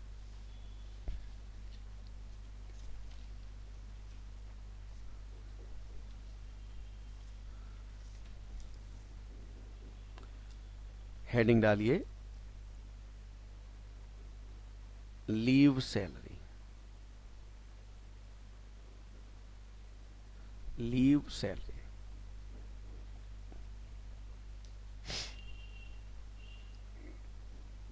ध्यान से सुनिएगा, ये थोड़ा टेक्निकल टॉपिक है, पूरी अटेंशन रखना, और जहां लगे नहीं समझ आया उसी समय मुझे बोल देना सर प्लीज रिपीट। ध्यान रखना, दिस इज टेक्निकल टॉपिक, थोड़ा समझना होगा हमें, ठीक है। चलिए मैं स्टार्ट करता हूं। सबसे पहली बात आती है लीव सैलरी होती क्या है। मान लीजिए मैं कहीं जॉब करता हूं और उस एम्प्लॉयर की ये पॉलिसी है कि साल में 1 ईयर में 10 मंथ्स आप काम कीजिए और 2 मंथ्स आप घर पे बैठ जाइए, हम आपको पूरे 12 महीने की सैलरी देंगे। तो बताइए ये जो 2 महीने की सैलरी है, क्या मैं इसे लीव सैलरी कह सकता हूं? मतलब घर बैठूंगा, मतलब 10 महीने काम करूंगा, 2 महीने छुट्टी के, मतलब 2 महीने छुट्टी करूं, 10 महीने काम करूं, मुझे सैलरी 12 महीने की मिलेगी। तो ये 2 महीने की मुझे छुट्टी के बदले पैसे मिल रहे हैं घर बैठे के, क्या ये लीव सैलरी कहला सकती है या नहीं, बताइए। बिल्कुल नहीं कहलाएगी, ध्यान से सुनना। This is not leave salary. Then what is leave salary, ध्यान से सुनना, ध्यान से सुनना।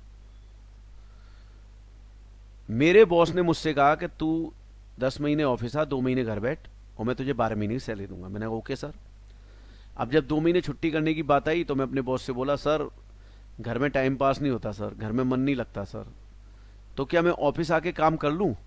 बॉस बोला हाँ कर ले, कौन मना कर रहा है। मैंने सर तो ऑफिस आके काम करूंगा तो उसके बदले कुछ मिलेगा? बोले हाँ, जितने दिन तू काम करेगा उतने दिन का तुझे पेमेंट मिल जाएगा। तो ध्यान से सुनना, इन 2 महीनों में भी मैंने जितने दिन आके काम किया और बदले में मुझे जो पेमेंट मिल रहा है वो कहलाता है लीव सैलरी। अब बताओ समझ आया लीव सैलरी क्या होता है?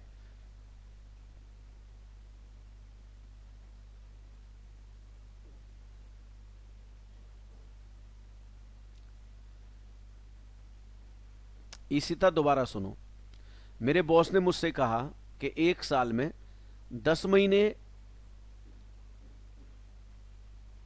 1 साल में 10 महीने आप काम करो और 2 महीने घर पे बैठो, मैं 12 महीने की सैलरी दूंगा। तो 2 महीने जो घर बैठा हूं मैं, उसकी सैलरी मिल रही है, वो लीव सैलरी नहीं है। फिर मैंने अपने बॉस से कहा कि सर घर में थोड़ा टाइम पास नहीं होता, तो क्या मैं ऑफिस आके काम कर लूं जो 2 महीने की आपने छुट्टी दी है? तो बॉस बोला हाँ कर ले। मैंने बदले में मिलेगा कुछ? बोले हाँ, जितने दिन आएगा उतने दिन काम करूंगा। अब मान लो इन 2 महीनों में मैंने 50 डेज आके काम कर लिया और इन 50 डेज के बदले मुझे पेमेंट मिल गया, तो this is known as leave salary. Now it is clear और नॉट?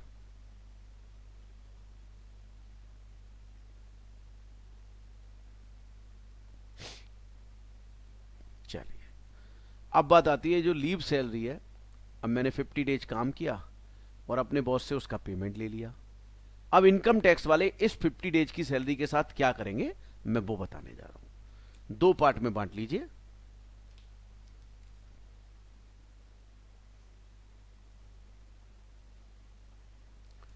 दो पार्ट में बांट लीजिए लीव सैलरी को। एक ड्यूरिंग सर्विस, एक at the time of retirement. During service और at the time of retirement, during service और at the time of retirement. यानी जो मैंने 60 डेज यानी 2 महीने की छुट्टी मिली, उसमें मैंने 50 दिन जाके काम किया और उसका पेमेंट मैं हर साल अपने बॉस के पास जाता हूं और जितने दिन मैं छुट्टियों के पीरियड में जाके काम करता हूं उसका पेमेंट मैं ड्यूरिंग सर्विस ही ले लेता हूं, यानी हर साल एनकेस करा रहा हूं। तो गवर्नमेंट बोली अगर आप हर साल एनकेस कराएंगे तो दिस इज फुल्ली टैक्सेबल।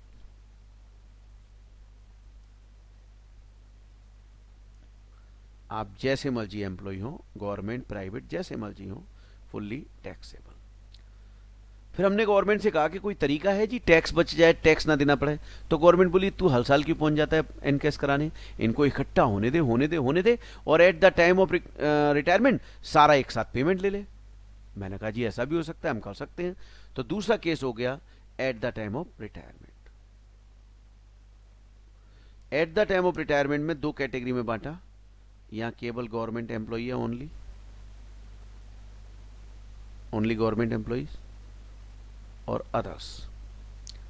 अगर गवर्नमेंट एम्प्लॉई अपनी छुट्टियां इकट्ठी करता है, कभी 50 दिन, कभी 60 दिन, कभी 100 मतलब सॉरी कभी 50 दिन, कभी 40 दिन, कभी 45 दिन, जितने दिन इकट्ठा करता है हर साल, और साल के अंत में 500-700 मतलब रिटायरमेंट के समय पे 500, 600, 700 जितनी भी छुट्टियां एक्मुलेट हुई, इकट्ठी हुई, सारा payment eight the time of retirement लेता है। तो गवर्नमेंट बोली हम इसे करते हैं फुल्ली एग्जैम्प्ट, फुल्ली एग्जैम्प्ट। यानी गवर्नमेंट के केस में अगर एम्प्लॉय रिटायर होगा और सारी छुट्टियां एक साथ एनकेस कराएगा तो सारे का सारा एग्जैम्प्ट है, कोई टैक्स देने की जरूरत नहीं है। पर अदर्स के लिए क्या है? अगर अदर्स भी यानी गवर्नमेंट एम्प्लॉय के अलावा कोई एम्प्लॉय हैं, इवन लोकल अथॉरिटी के भी अब इधर हो गए, यहाँ केवल गवर्नमेंट, सेंट्रल स्टेट गवर्नमेंट, बाकी सब इधर, अगर इधर हैं तो गवर्नमेंट ने कहा कि हमारा एक फॉर्मूला है जी, उसे फॉलो करो और उसके हिसाब से आप एग्जम्पशन ले लो। फॉर्मूला क्या है जी? लिखिए, least of the following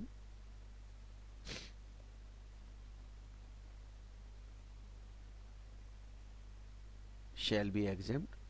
Number 1, actual amount received. Number 2, average salary into 10 months. Number 3,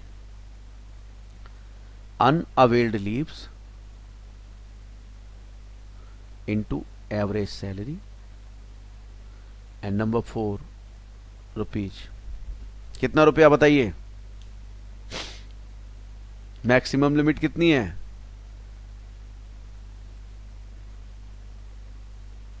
very good.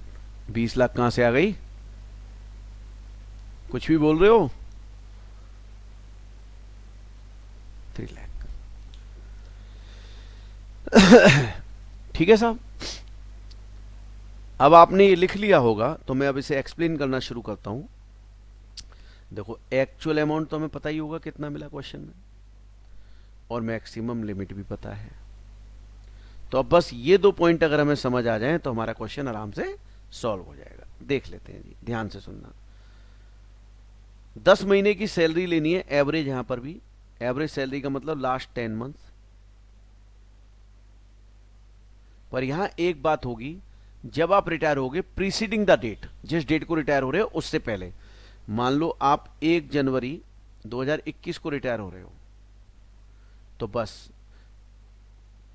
पिछली डेट हो गई 31 दिसंबर 2020, और यहां से मार्च 1 मार्च 2020 से यहां तक का जो पीरियड है वो आपका 10 महीने का पीरियड हो गया। तो जिस दिन रिटायर हुए उस डेट से पिछले 10 महीनों में। अच्छा सर, सैलरी का मीनिंग क्या है? देखो जी, सैलरी का मीनिंग वो भी लिख लीजिए। बेसिक सैलरी DAF और plus fix % commission on turnover. अभी थोड़ी देर पहले एक्सप्लेन करके चुका था, वही है आपकी। ये सब आप 10 महीनों की जोड़ दें और डिवाइड बाई 10 कर दें तो एवरेज आ जाएगी। और ध्यान रखना, अब एवरेज जो आया उसमें 10 मल्टीप्लाई करना है।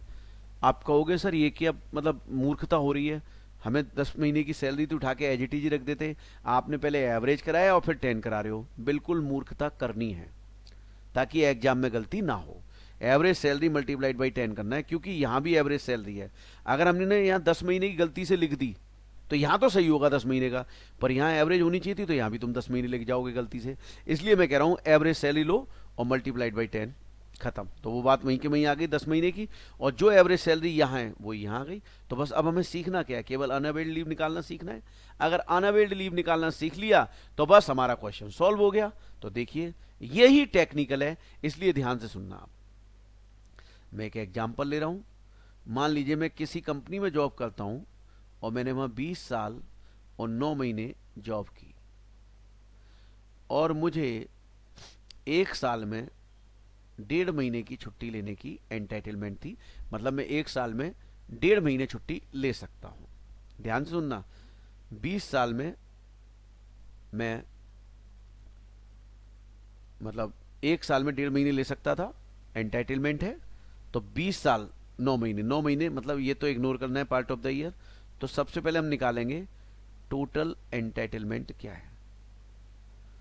तो टोटल एंटाइटलमेंट हुआ 1 साल में 1.5 महीना, तो 20 साल में हुआ 30 महीने, 30 मंथ। और ये कंपनी की पॉलिसी है, एम्प्लॉयर की पॉलिसी। और मान लीजिए मैंने लीव अवेल कर ली, मान लीजिए 12 महीने, तो भैया 18 महीने मेरी अनअवेल्ड लीव आई। प्लीज ध्यान से सुनना, अनअवेल्ड लीव आई। तो ये जो 18 महीने आई, इसी का तो मुझे ये पेमेंट मिला होगा, इन्हीं 18 महीने की मुझे ये पेमेंट मिला होगा। बट इनकम टैक्स वालों ने अपनी बात ये मानने से इनकार कर दी। उन्होंने क्या किया वो ध्यान से अब सुनना, बहुत बहुत ध्यान से सुनना। इनकम टैक्स डिपार्टमेंट कह रहा है कि अगर आपको कोई एम्प्लॉयर 1 साल में 1 महीने से ज्यादा छुट्टी देने की बात कर रहा है, तो हम 1 साल में 1 ही महीना एंटाइटल रखेंगे, 30 दिन ही एंटाइटल रहेगा वो।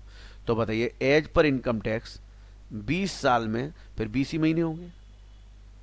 और कितने महीने की छुट्टी ले ली? 12 महीने की। कितनी बची? 8। बस ये 8 मंथ क्या होंगे आपके अनअवेल्ड लीव में आ जाएंगे। आई रिपीट, अगर कंपनी की पॉलिसी जहां आप जॉब करते हैं 1 साल में 1 महीने से ज्यादा छुट्टी देने की है, तो एज पर इनकम टैक्स 1 साल में 1 ही महीने का एंटाइटलमेंट माना जाएगा। और उसमें से जितने महीने की आपने छुट्टी ले ली, जितने महीने की आपने अवेल कर ली, वो माइनस कर लीजिए, जो बचा वो आपका यहां पर आ जाएगा। अब आप सोच रहे होंगे सर, अगर मान लीजिए कंपनी की पॉलिसी 1 साल में 1 महीने से कम छुट्टी देने की है, तो फिर हम कंपनी की पॉलिसी को भी इनकम टैक्स की पॉलिसी ही मान लेंगे।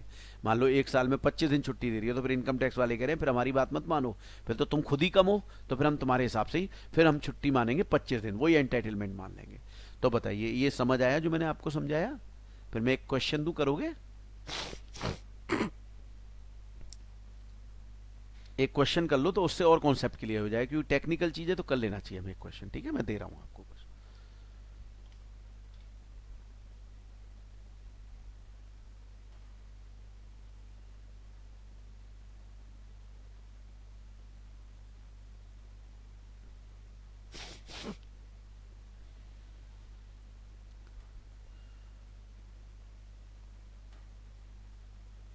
ये वाला कीजिए, रामलाल वाला क्वेश्चन, ये वाला, दिस वन, रामलाल। फटाफट डालना फॉर्मूले में और निकाल दीजिए।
देखिए कई स्टूडेंट्स का आंसर आ गया है, फटाफट लिख लेते हैं। कितना मिला? 144। और 16 महीने की छुट्टी, 14 महीने छुट्टी ले ली है, और 20 साल की जॉब है, तो 1.5 साल का है, 1.5 महीने का है। इसका मतलब एक साल में एक ही महीना मिलेगा, तो 20 साल में 20 महीने, और 14 महीने की ले ली तो 6 महीने आना बिल आ गया। ठीक है, कर देते हैं इसे सॉल्व फटाफट से।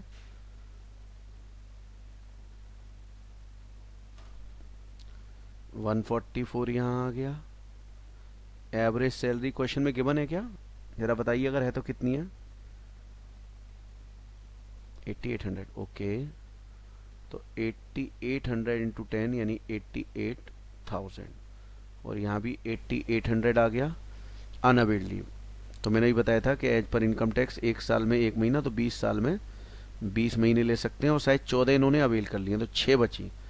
ये कितना आ रहा है जरा बताएं प्लीज़, ये अमाउंट 52,800। ओके, तो भैया इन सब में सबसे कम यही है, तो एग्जेम्प्ट हो गया आपका 52,800, और टैक्सेबल रिसीव्ड माइनस एग्जेम्प्ट 91,200। बिल्कुल ठीक।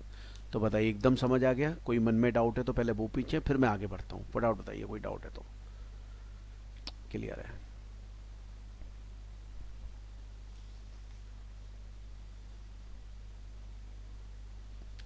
चलिए अगला हेडिंग डालेंगे हम, रिट्रेंचमेंट कंपेंसेशन।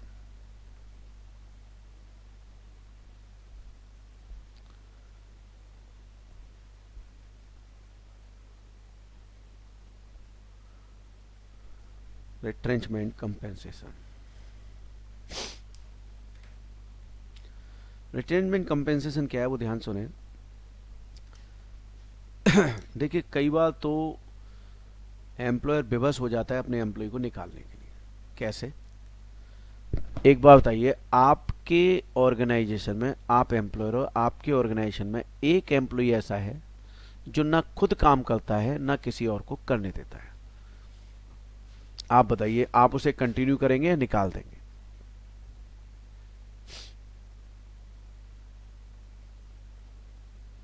निकाल दोगे। और आप जैसे ही निकालोगे वो आपके खिलाफ कोर्ट में चला जाएगा और फिर कोर्ट कहेगा इसे compensation they.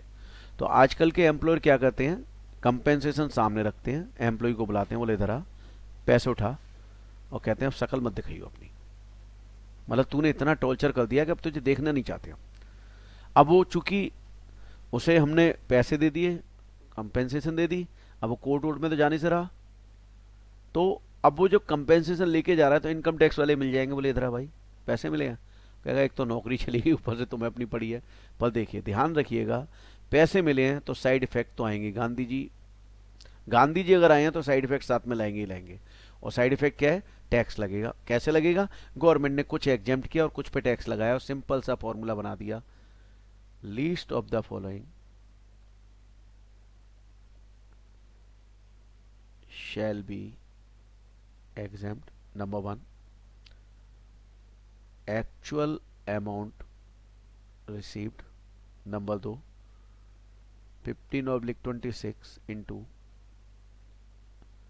Average salary into number of years of service. Number 3, ₹5 lakh. ये section 25FV of industrial dispute act के तहत है।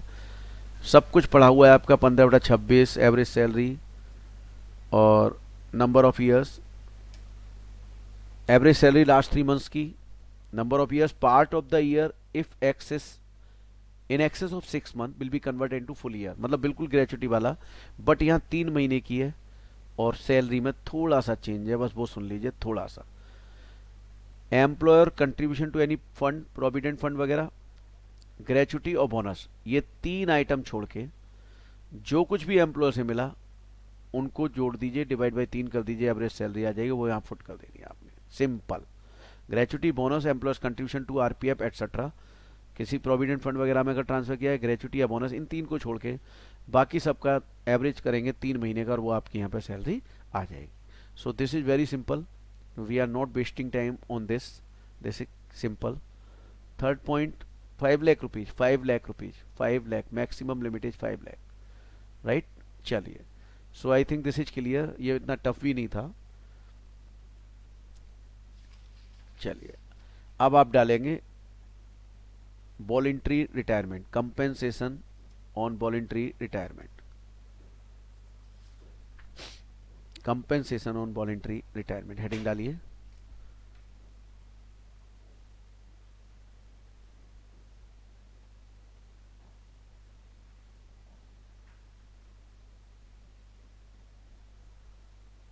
Retirement, compensation on voluntary retirement, compensation of voluntary retirement, heading डाल लीजिए, कंपनसेशन ऑफ वॉलंटरी रिटायरमेंट। अब ये क्या है?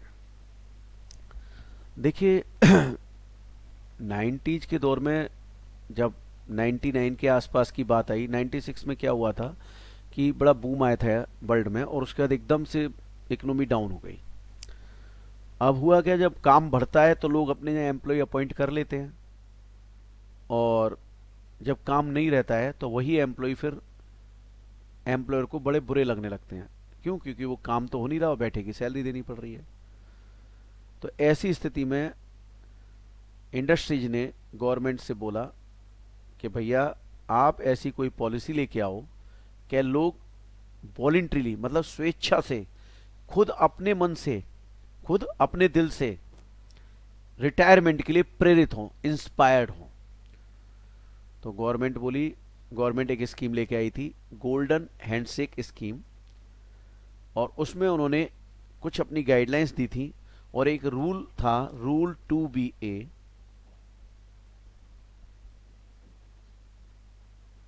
रूल 2BA, और इसमें गवर्नमेंट की कुछ गाइडलाइंस थी कि अगर कोई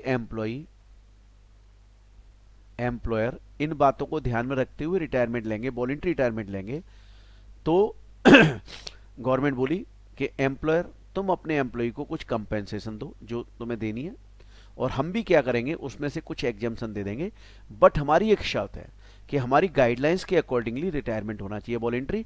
अगर वॉलंटरी रिटायरमेंट हमारी गाइडलाइंस के अकॉर्डिंग नहीं हुआ, रूल 2BA में जो गाइडलाइंस लिखी हुई हैं अगर उनके मुताबिक नहीं हुआ, तो फिर भैया हम एग्जाम्शन नहीं देंगे। अच्छा, एग्जाम्शन किसे मिलेगी भैया? एम्प्लॉय को मिलेगी, कंपेंसेशन जैसे मिल रही है उसे ही मिलेगी एग्जाम्शन। तो उसके लिए कुछ रूल बनाए, पहले आप रूल लिख लीजिए, फिर मैं आपके साथ डिस्कस करूंगा।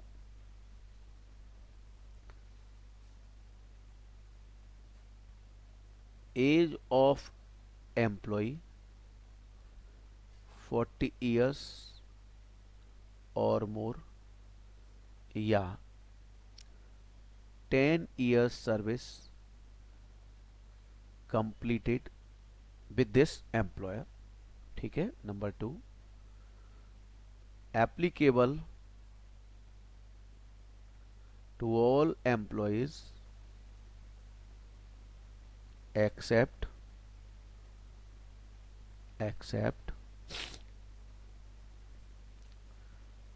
director of company and cooperative society,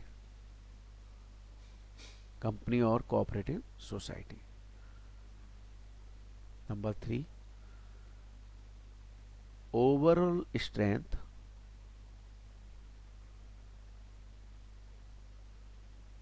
should be reduced, लिखते रहिएगा please. Number 4, vacancy caused by voluntary retirement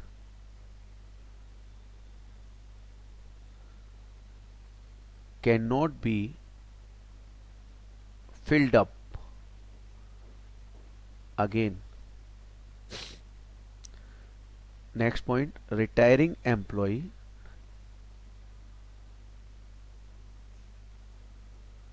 cannot be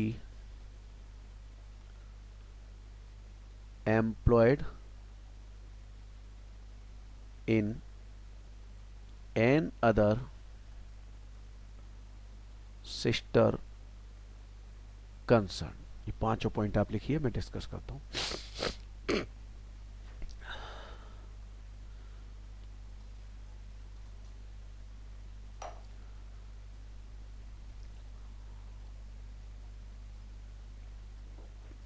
third है overall strength should be reduced. Overall strength should be reduced.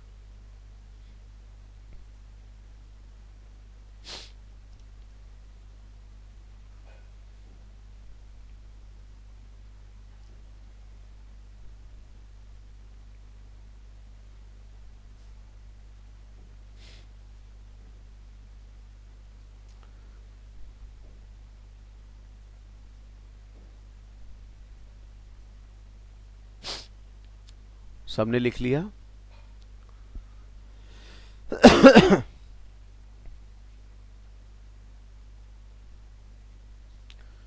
Second में last word है company oblique cooperative society. Company oblique cooperative society.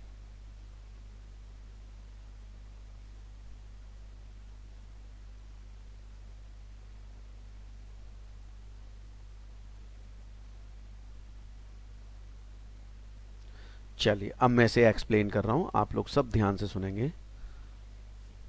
देखिए, अगर कोई employ 40 years की as प्राप्त कर चुका है या उससे ज़्यादा है, वो वॉलंटरी रिटायरमेंट लेना चाहे ले सकता है, कंपेंसेशन मिलेगी, एग्जम्पशन भी मिलेगी, या उसने इस एम्प्लॉयर के साथ 10 साल की जॉब कंप्लीट कर ली है, 10 इयर्स की जॉब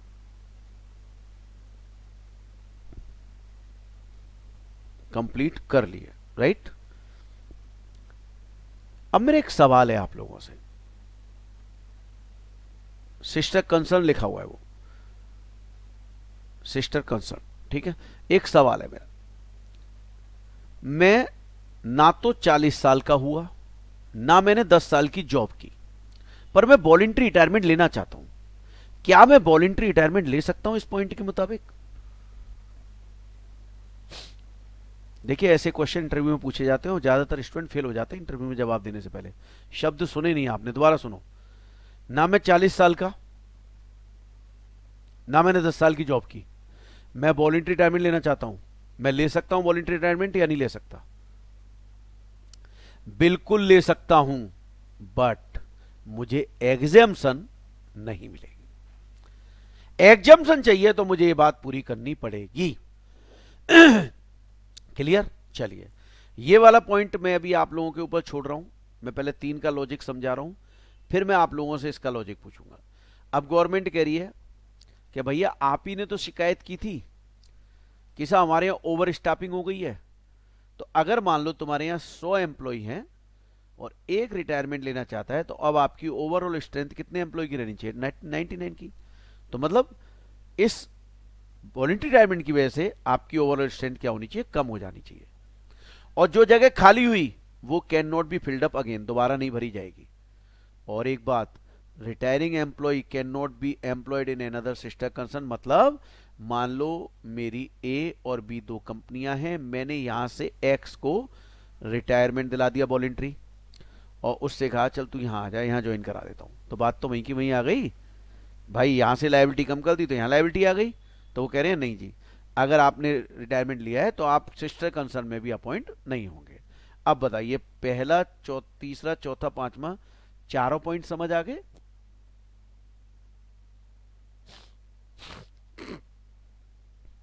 चलिए, तो मेरा एक सवाल अब सब लोगों से, इसका क्या लॉजिक है कि एक्सेप्ट डायरेक्टर ऑफ कंपनी और कोऑपरेटिव सोसाइटी, सिस्टर कंसर्न का मतलब होता है जैसे मान लो, हाँ सब्सिडी भी कह सकते हो, या मेरी 2 कंपनियां ए और बी, तो ए और बी आपस में सिस्टर हो गई। नंबर 3 ये है कि भैया 100 एम्प्लॉय थे, एक रिटायर हो गया वॉलंटरी रिटायरमेंट, तो अब 99 बचने चाहिए, ओवरऑल स्ट्रेंथ जो वो कम होनी चाहिए। हाँ बिल्कुल, यस। चलिए, अब मुझे इसका लॉजिक बताएं कि यहां पर इनको डायरेक्टर को और कोऑपरेटिव सोसाइटी के जो डायरेक्टर हैं, डायरेक्टर ऑफ कंपनी और कोऑपरेटिव, उनके ऊपर एप्लीकेबल क्यों नहीं है? What's the logic? और सॉलिड लॉजिक है, सोच के जवाब दोगे तो आएगा निकल के।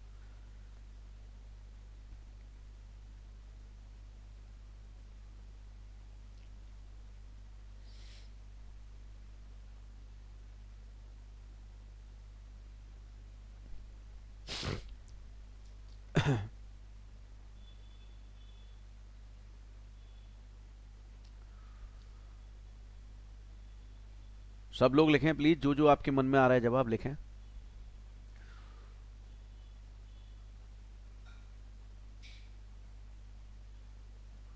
नहीं, ऐसा नहीं है, एम्प्लॉय डायरेक्टर भी हो सकता है, एम्प्लॉय डायरेक्टर भी हो सकता है।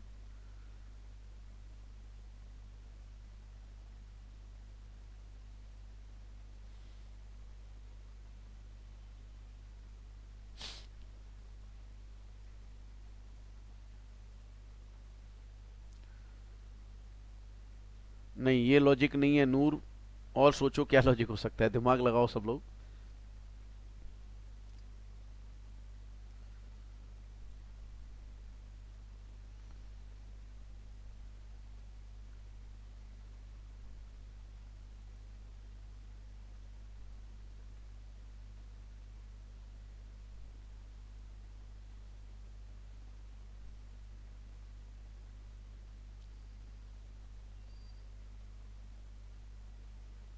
चलिए, मैं लॉजिक दे रहा हूं, ध्यान से सुनना, तो फ्रॉड पड़ेगा नहीं। सुन लीजिए लॉजिक क्या है, लॉजिक बड़ा साफ है। आप एक बताइए, एक कंपनी में मान लो 3 डायरेक्टर हैं और तीनों वॉलंटरी रिटायरमेंट ले लेते हैं, वॉलंटरी, तो जगह हो गई खाली। और बताओ, vacancy can not be filled up again, vacancy can not be filled up again, तो बताइए कंपनी चलाएगा कौन? Who will run the company? Logic समझ आया? सारे डायरेक्टर रिटायरमेंट ले लें, जगह खाली होगी, वो भर नहीं सकते दोबारा, चलाएगा कौन company? Who will run the company? Logic is clear? Same same same, Tarun same है? अच्छा, अब आप कहोगे सर तो क्या एक डायरेक्टर वॉलंटरी रिटायरमेंट लेना चाहे तो नहीं ले सकता?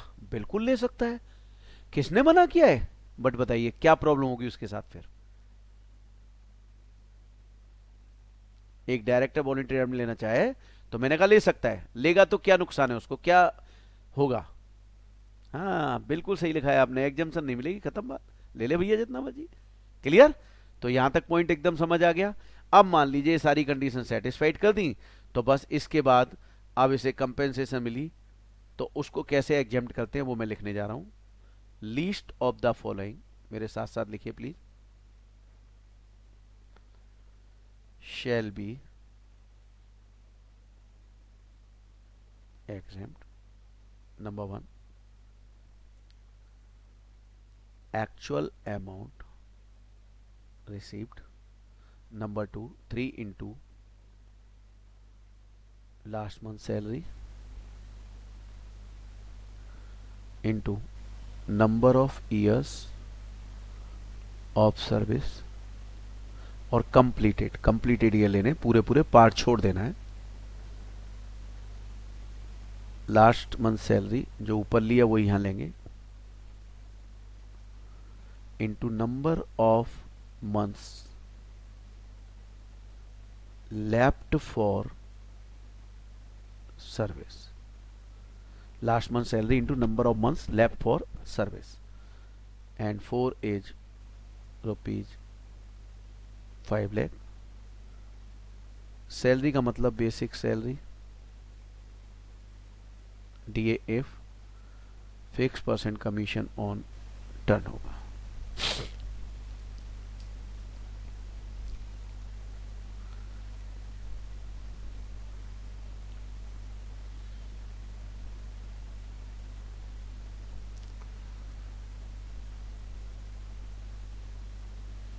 Fourth point is rupees 5 lakh. अब देखिए जिस महीने रिटायर हो रहे हैं लास्ट मंथ है तो उसी दिन, नहीं तो उससे पहले महीने की सैलरी, और ये तीनों आइटम ऐड कर दें तो एक महीने का फॉर 1 मंथ। देखो एक्चुअल अमाउंट आई जाएगा, 5 लाख आई गया, इसमें कोई दिक्कत नहीं। और ये सैलरी आपने जो ली वो यहाँ रखी, और 3 is by default. Number of years of service, मान लो आपने जॉब की 21 साल 9 मंथ, मंथ छोड़ दीजिए, केवल 21 साल ले लीजिए, और फिर जो सैलरी ऊपर ली वो यहाँ आ जाएगी। नंबर ऑफ मंथ्स, अब यहाँ लिखा है मंथ्स लेफ्ट फॉर सर्विस। अब ये सुन लीजिए क्या है, इसके बाद आपने प्रैक्टिकल करना है, ध्यान से सुनना मेरी बात, ध्यान से सुनना, बहुत ध्यान से। देखिए यहां पर मंथ्स लेफ्ट फॉर सर्विस का मतलब क्या है, ध्यान से सुनना। मान लो मेरी एज है आज 48 ईयर्स और 7 मंथ्स, 48 ईयर्स 7 मंथ, 48 ईयर्स, दोबारा लिख देता हूं, 48 ईयर्स एंड 7 मंथ्स, ये मेरी एज है। और कंपनी में रिटायरमेंट की जो एज है एम्प्लॉय की वो 60 ईयर्स है, 60 ईयर्स। मैं आज 48 ईयर्स 7 मंथ्स का हूं और कंपनी में नॉर्मल एज ऑफ रिटायरमेंट है 60 ईयर्स। आप मुझे बस ये बता दीजिए कितने महीने की मेरी जॉब बची हुई है, महीनों में कन्वर्ट करके बताना है इसको, यहां पर देख के बताओ।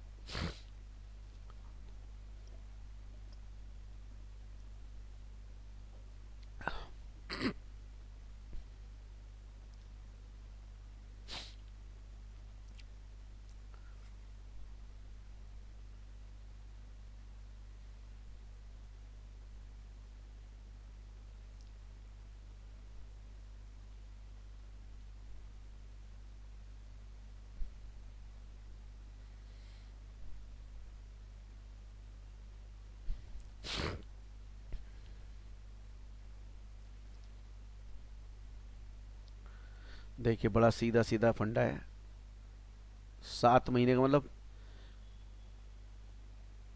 49 साल का होता हूं तो 5 महीने तो यहां बचे हुए हैं, और 60 में से 49 लेस करूं तो 11 साल, 11 साल इंटू 12, 11 इंटू 12 कितना आ रहा है जरा बताइए, 11 इंटू 12 132। सो 11 साल और 5 महीने की मेरी जॉब बची हुई थी, इनको जोड़ दूं तो बन गया 137 मंथ्स। तो बताइए समझ आया, पूरा फॉर्मूला क्लियर है ये? और ये वॉलंटरी रिटायरमेंट लाइफ में एक ही बार ले सकते हो, आप बार बार नहीं कर सकते। चलिए अब बताइए, अब मैं क्वेश्चन दूं तो इसे ट्राई करेंगे, आप सॉल्व करेंगे। चलिए क्वेश्चन ट्राई करते हैं, फिर देखते हैं क्या होता है। आप क्वेश्चन ट्राई कीजिए।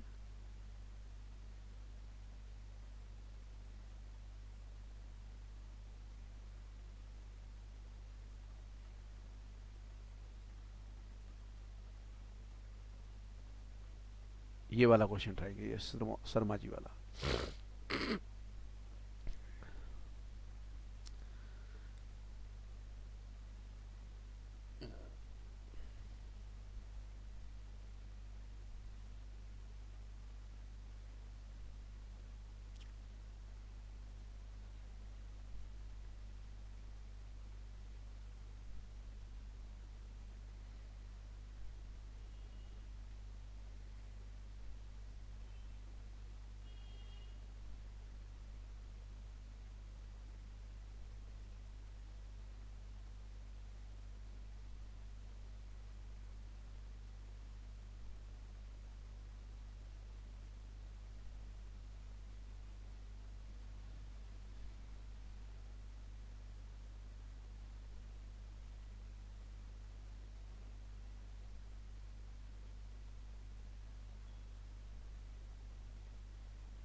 चलिए मेरा सॉल्व करवाएं।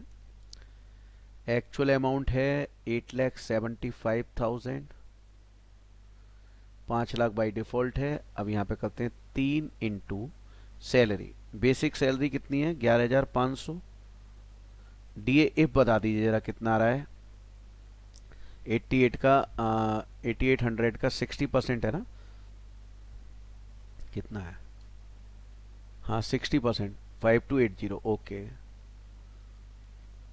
5280 और कमीशन है 100 परसेंटेज में।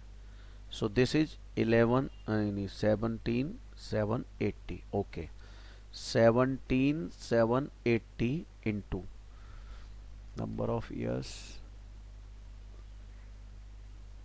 24 ईयर्स। ओके तो दिस अमाउंट इज, प्लीज बताएं आप कितना आ रहा है? 12,80,160। ऐसे ही 17,780 इंटू 48 साल का, तो 12 साल बचे। 12 साल इंटू 12 महीने 144। कितना आया ये?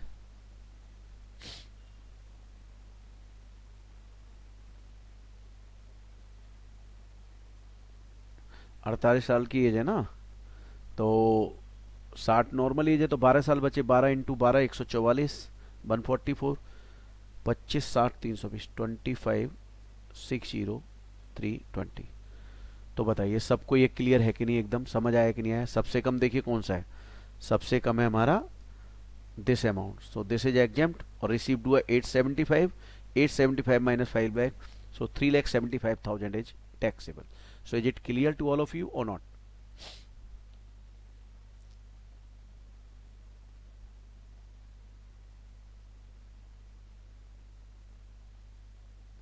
प्लीज लिखा करें सब लोग। डीए वाला सेक्शन समझ नहीं आया सर। डीए इफ का मतलब मैंने चार बातें बोली थी, forming part of salary for retirement benefits under terms and conditions और डीएनएस पे, चारों में से कुछ भी लिखा होगा और जितने परसेंट के लिए लिखा होगा उतना हिस्सा होगा। आप देखिए यहां पर इन्होंने क्या दिया हुआ है,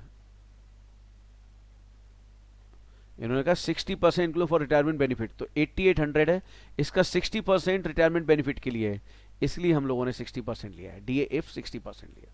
नाउ क्लियर?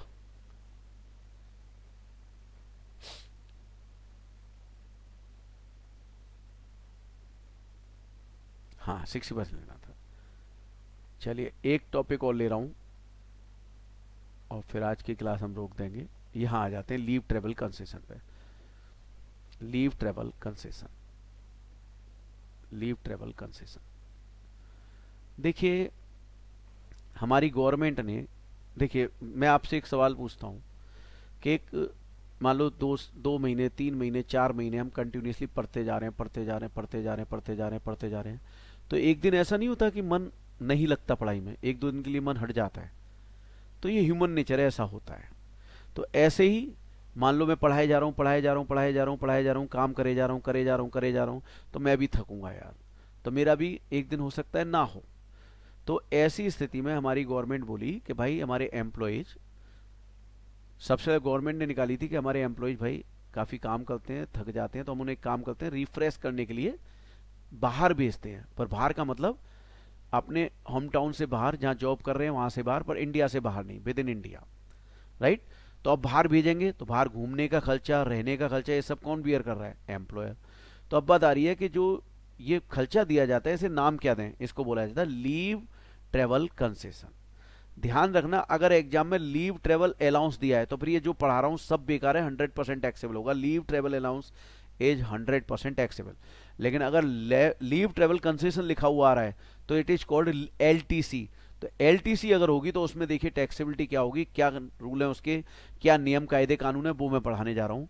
देखिए एग्जाम्पशन जो मिलेगी वो इंडियन एम्प्लॉय भी हो सकते हैं, फॉरेनर एम्प्लॉय भी हो सकते हैं। आप कहोगे सर फॉरेनर क्यों?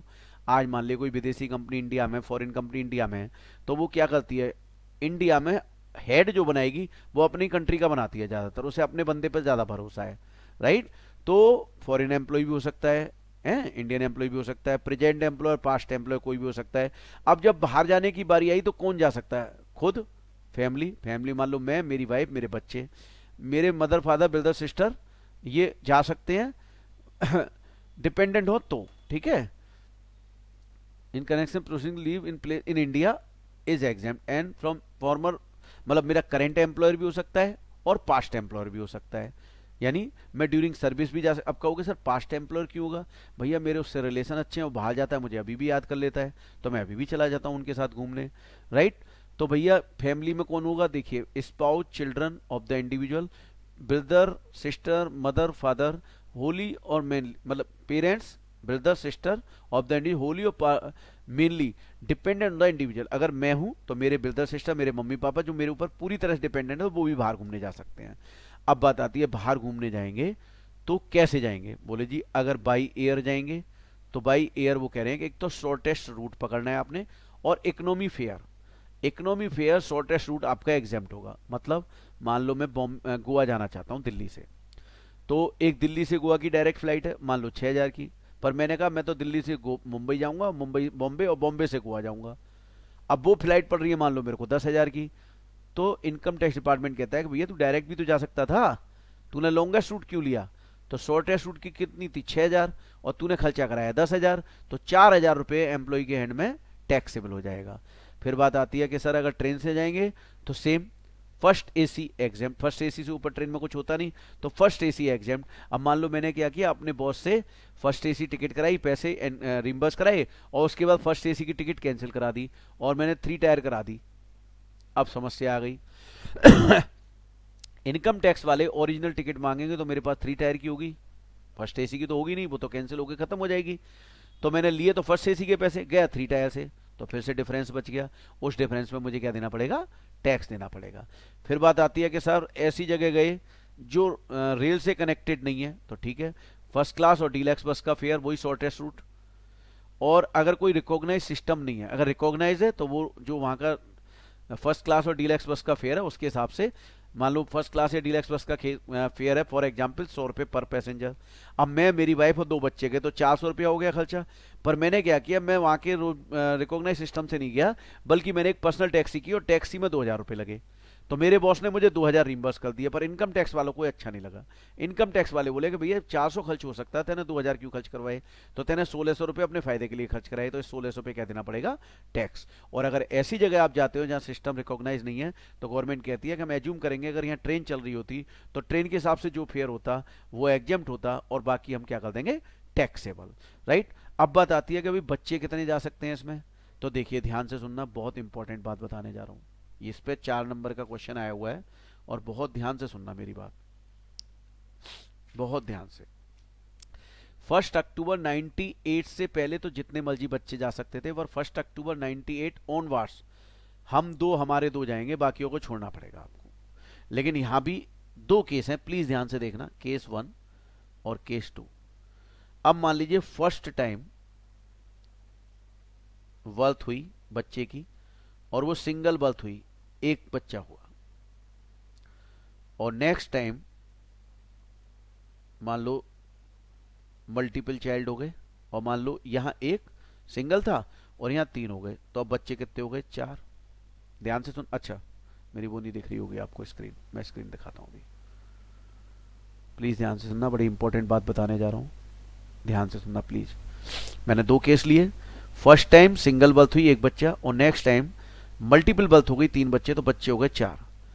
अब इनकम टैक्स वाले कह रहे हैं कि ये भले ही दिखने में 4 हैं, पर हम इन्हें 2 ही मानेंगे, और इनका जितना भी खर्चा चारों का होगा सब एग्जेम्प्ट है, कोई टैक्सेबल नहीं, बट एड पर नॉर्म होना चाहिए, जो हमने नॉर्म्स आपको भी पढ़ाए थे वो।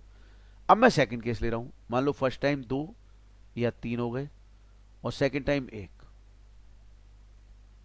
ध्यान से सुनना, बड़ी इंपॉर्टेंट बात, 2 हैं तो भी 2, और 3 है तो भी 2 माना जाएगा, और ये 1, ये सेपरेट।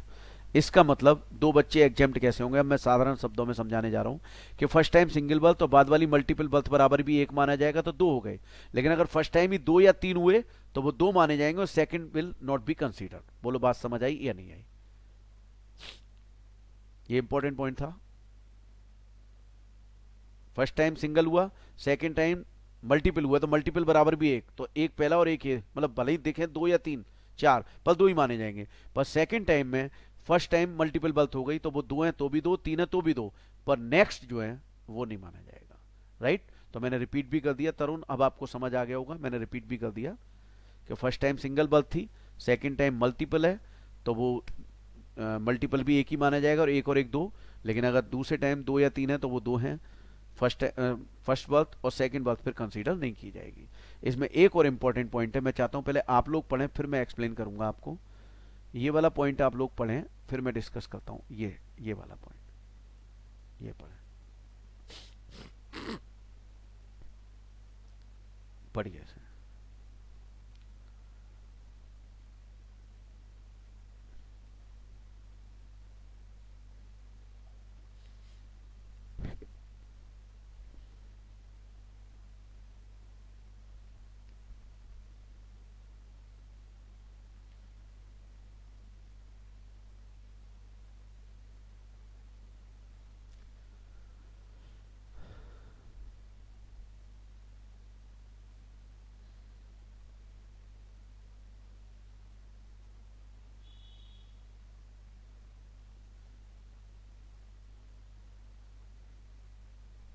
चलिए मैं कर रहा हूं, ध्यान से सुनना प्लीज, बहुत ध्यान से सुनना है,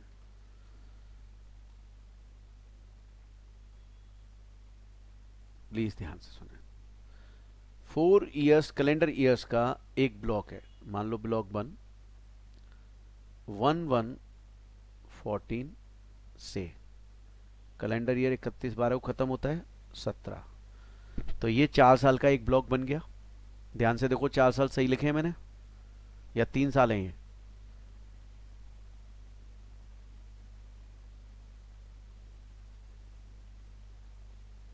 बिल्कुल 4 हैं ये, ध्यान से देखो। एक ये भी तो हो गया पूरा। क्लियर? अब यहां पर मुझे 2 बार जाने की परमिशन है। नेक्स्ट ब्लॉक स्टार्ट होगा 1/1/18 से, 31/12/18/19/20/21। यहां भी मुझे एक और एक ऐसे जाने की परमिशन है। अब ध्यान से सुनना, मैं एक बार चला गया और ये नहीं गया,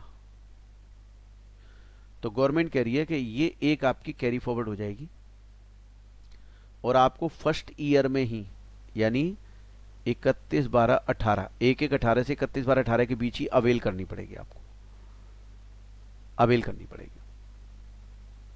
दोबारा सुन लो, मैंने एक की और एक नहीं की, तो ये वाली कैरी फॉरवर्ड हो जाएगी और अगले ब्लॉक के फर्स्ट ईयर में मैं अवेल कर लूंगा और बाकी दोनों में जब मर्जी अवेल करूं, कोई इश्यू नहीं है।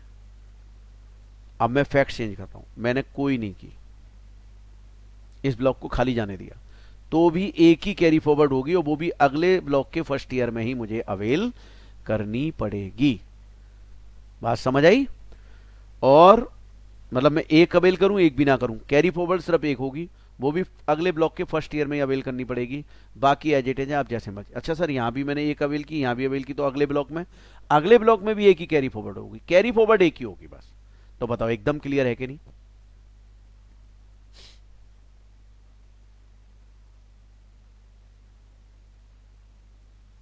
बस, तो छोटा सा ये सवाल है। और देखो मैंने लिख के दिया हुआ है, leave travel allowance is fully taxable. हाँ, अगर आपने अवेल नहीं की इशिता तो ये आपका लॉस है, इसलिए आप घूमो फिरो, एंजॉय करो। चलिए, अगर लीव ट्रेवल कंसेशन है तो अलाउंस है तो फुल्ली टैक्सेबल होगा, फिर ये जो मैंने पढ़ाया किसी काम का नहीं। लेकिन अगर लीव ट्रेवल कंसेशन है तो जो मैंने पढ़ाया वो सारा काम का है। अब आप ये प्रैक्टिकल कर लीजिए ताकि आपको ये क्लियर हो जाए, फटाफट सॉल्व कर लीजिए इसे।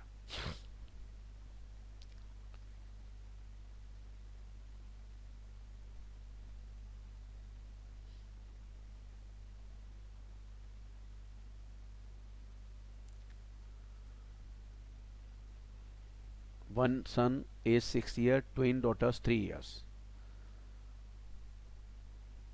43 एडल्ट का है, 5-5 हजार तीनों बच्चों का है। तो सेकंड टाइम मल्टीपल बर्थ है तो वो भी 2 = 1, तो सारा एग्जेम्प्ट हो जाए, कोई टैक्सेबल नहीं। पर सेकंड केस में देखिए उन्होंने फैक्ट चेंज किए।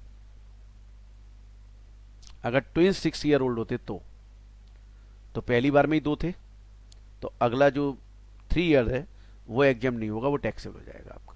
तो बताइए समझ आया कि नहीं आया एकदम?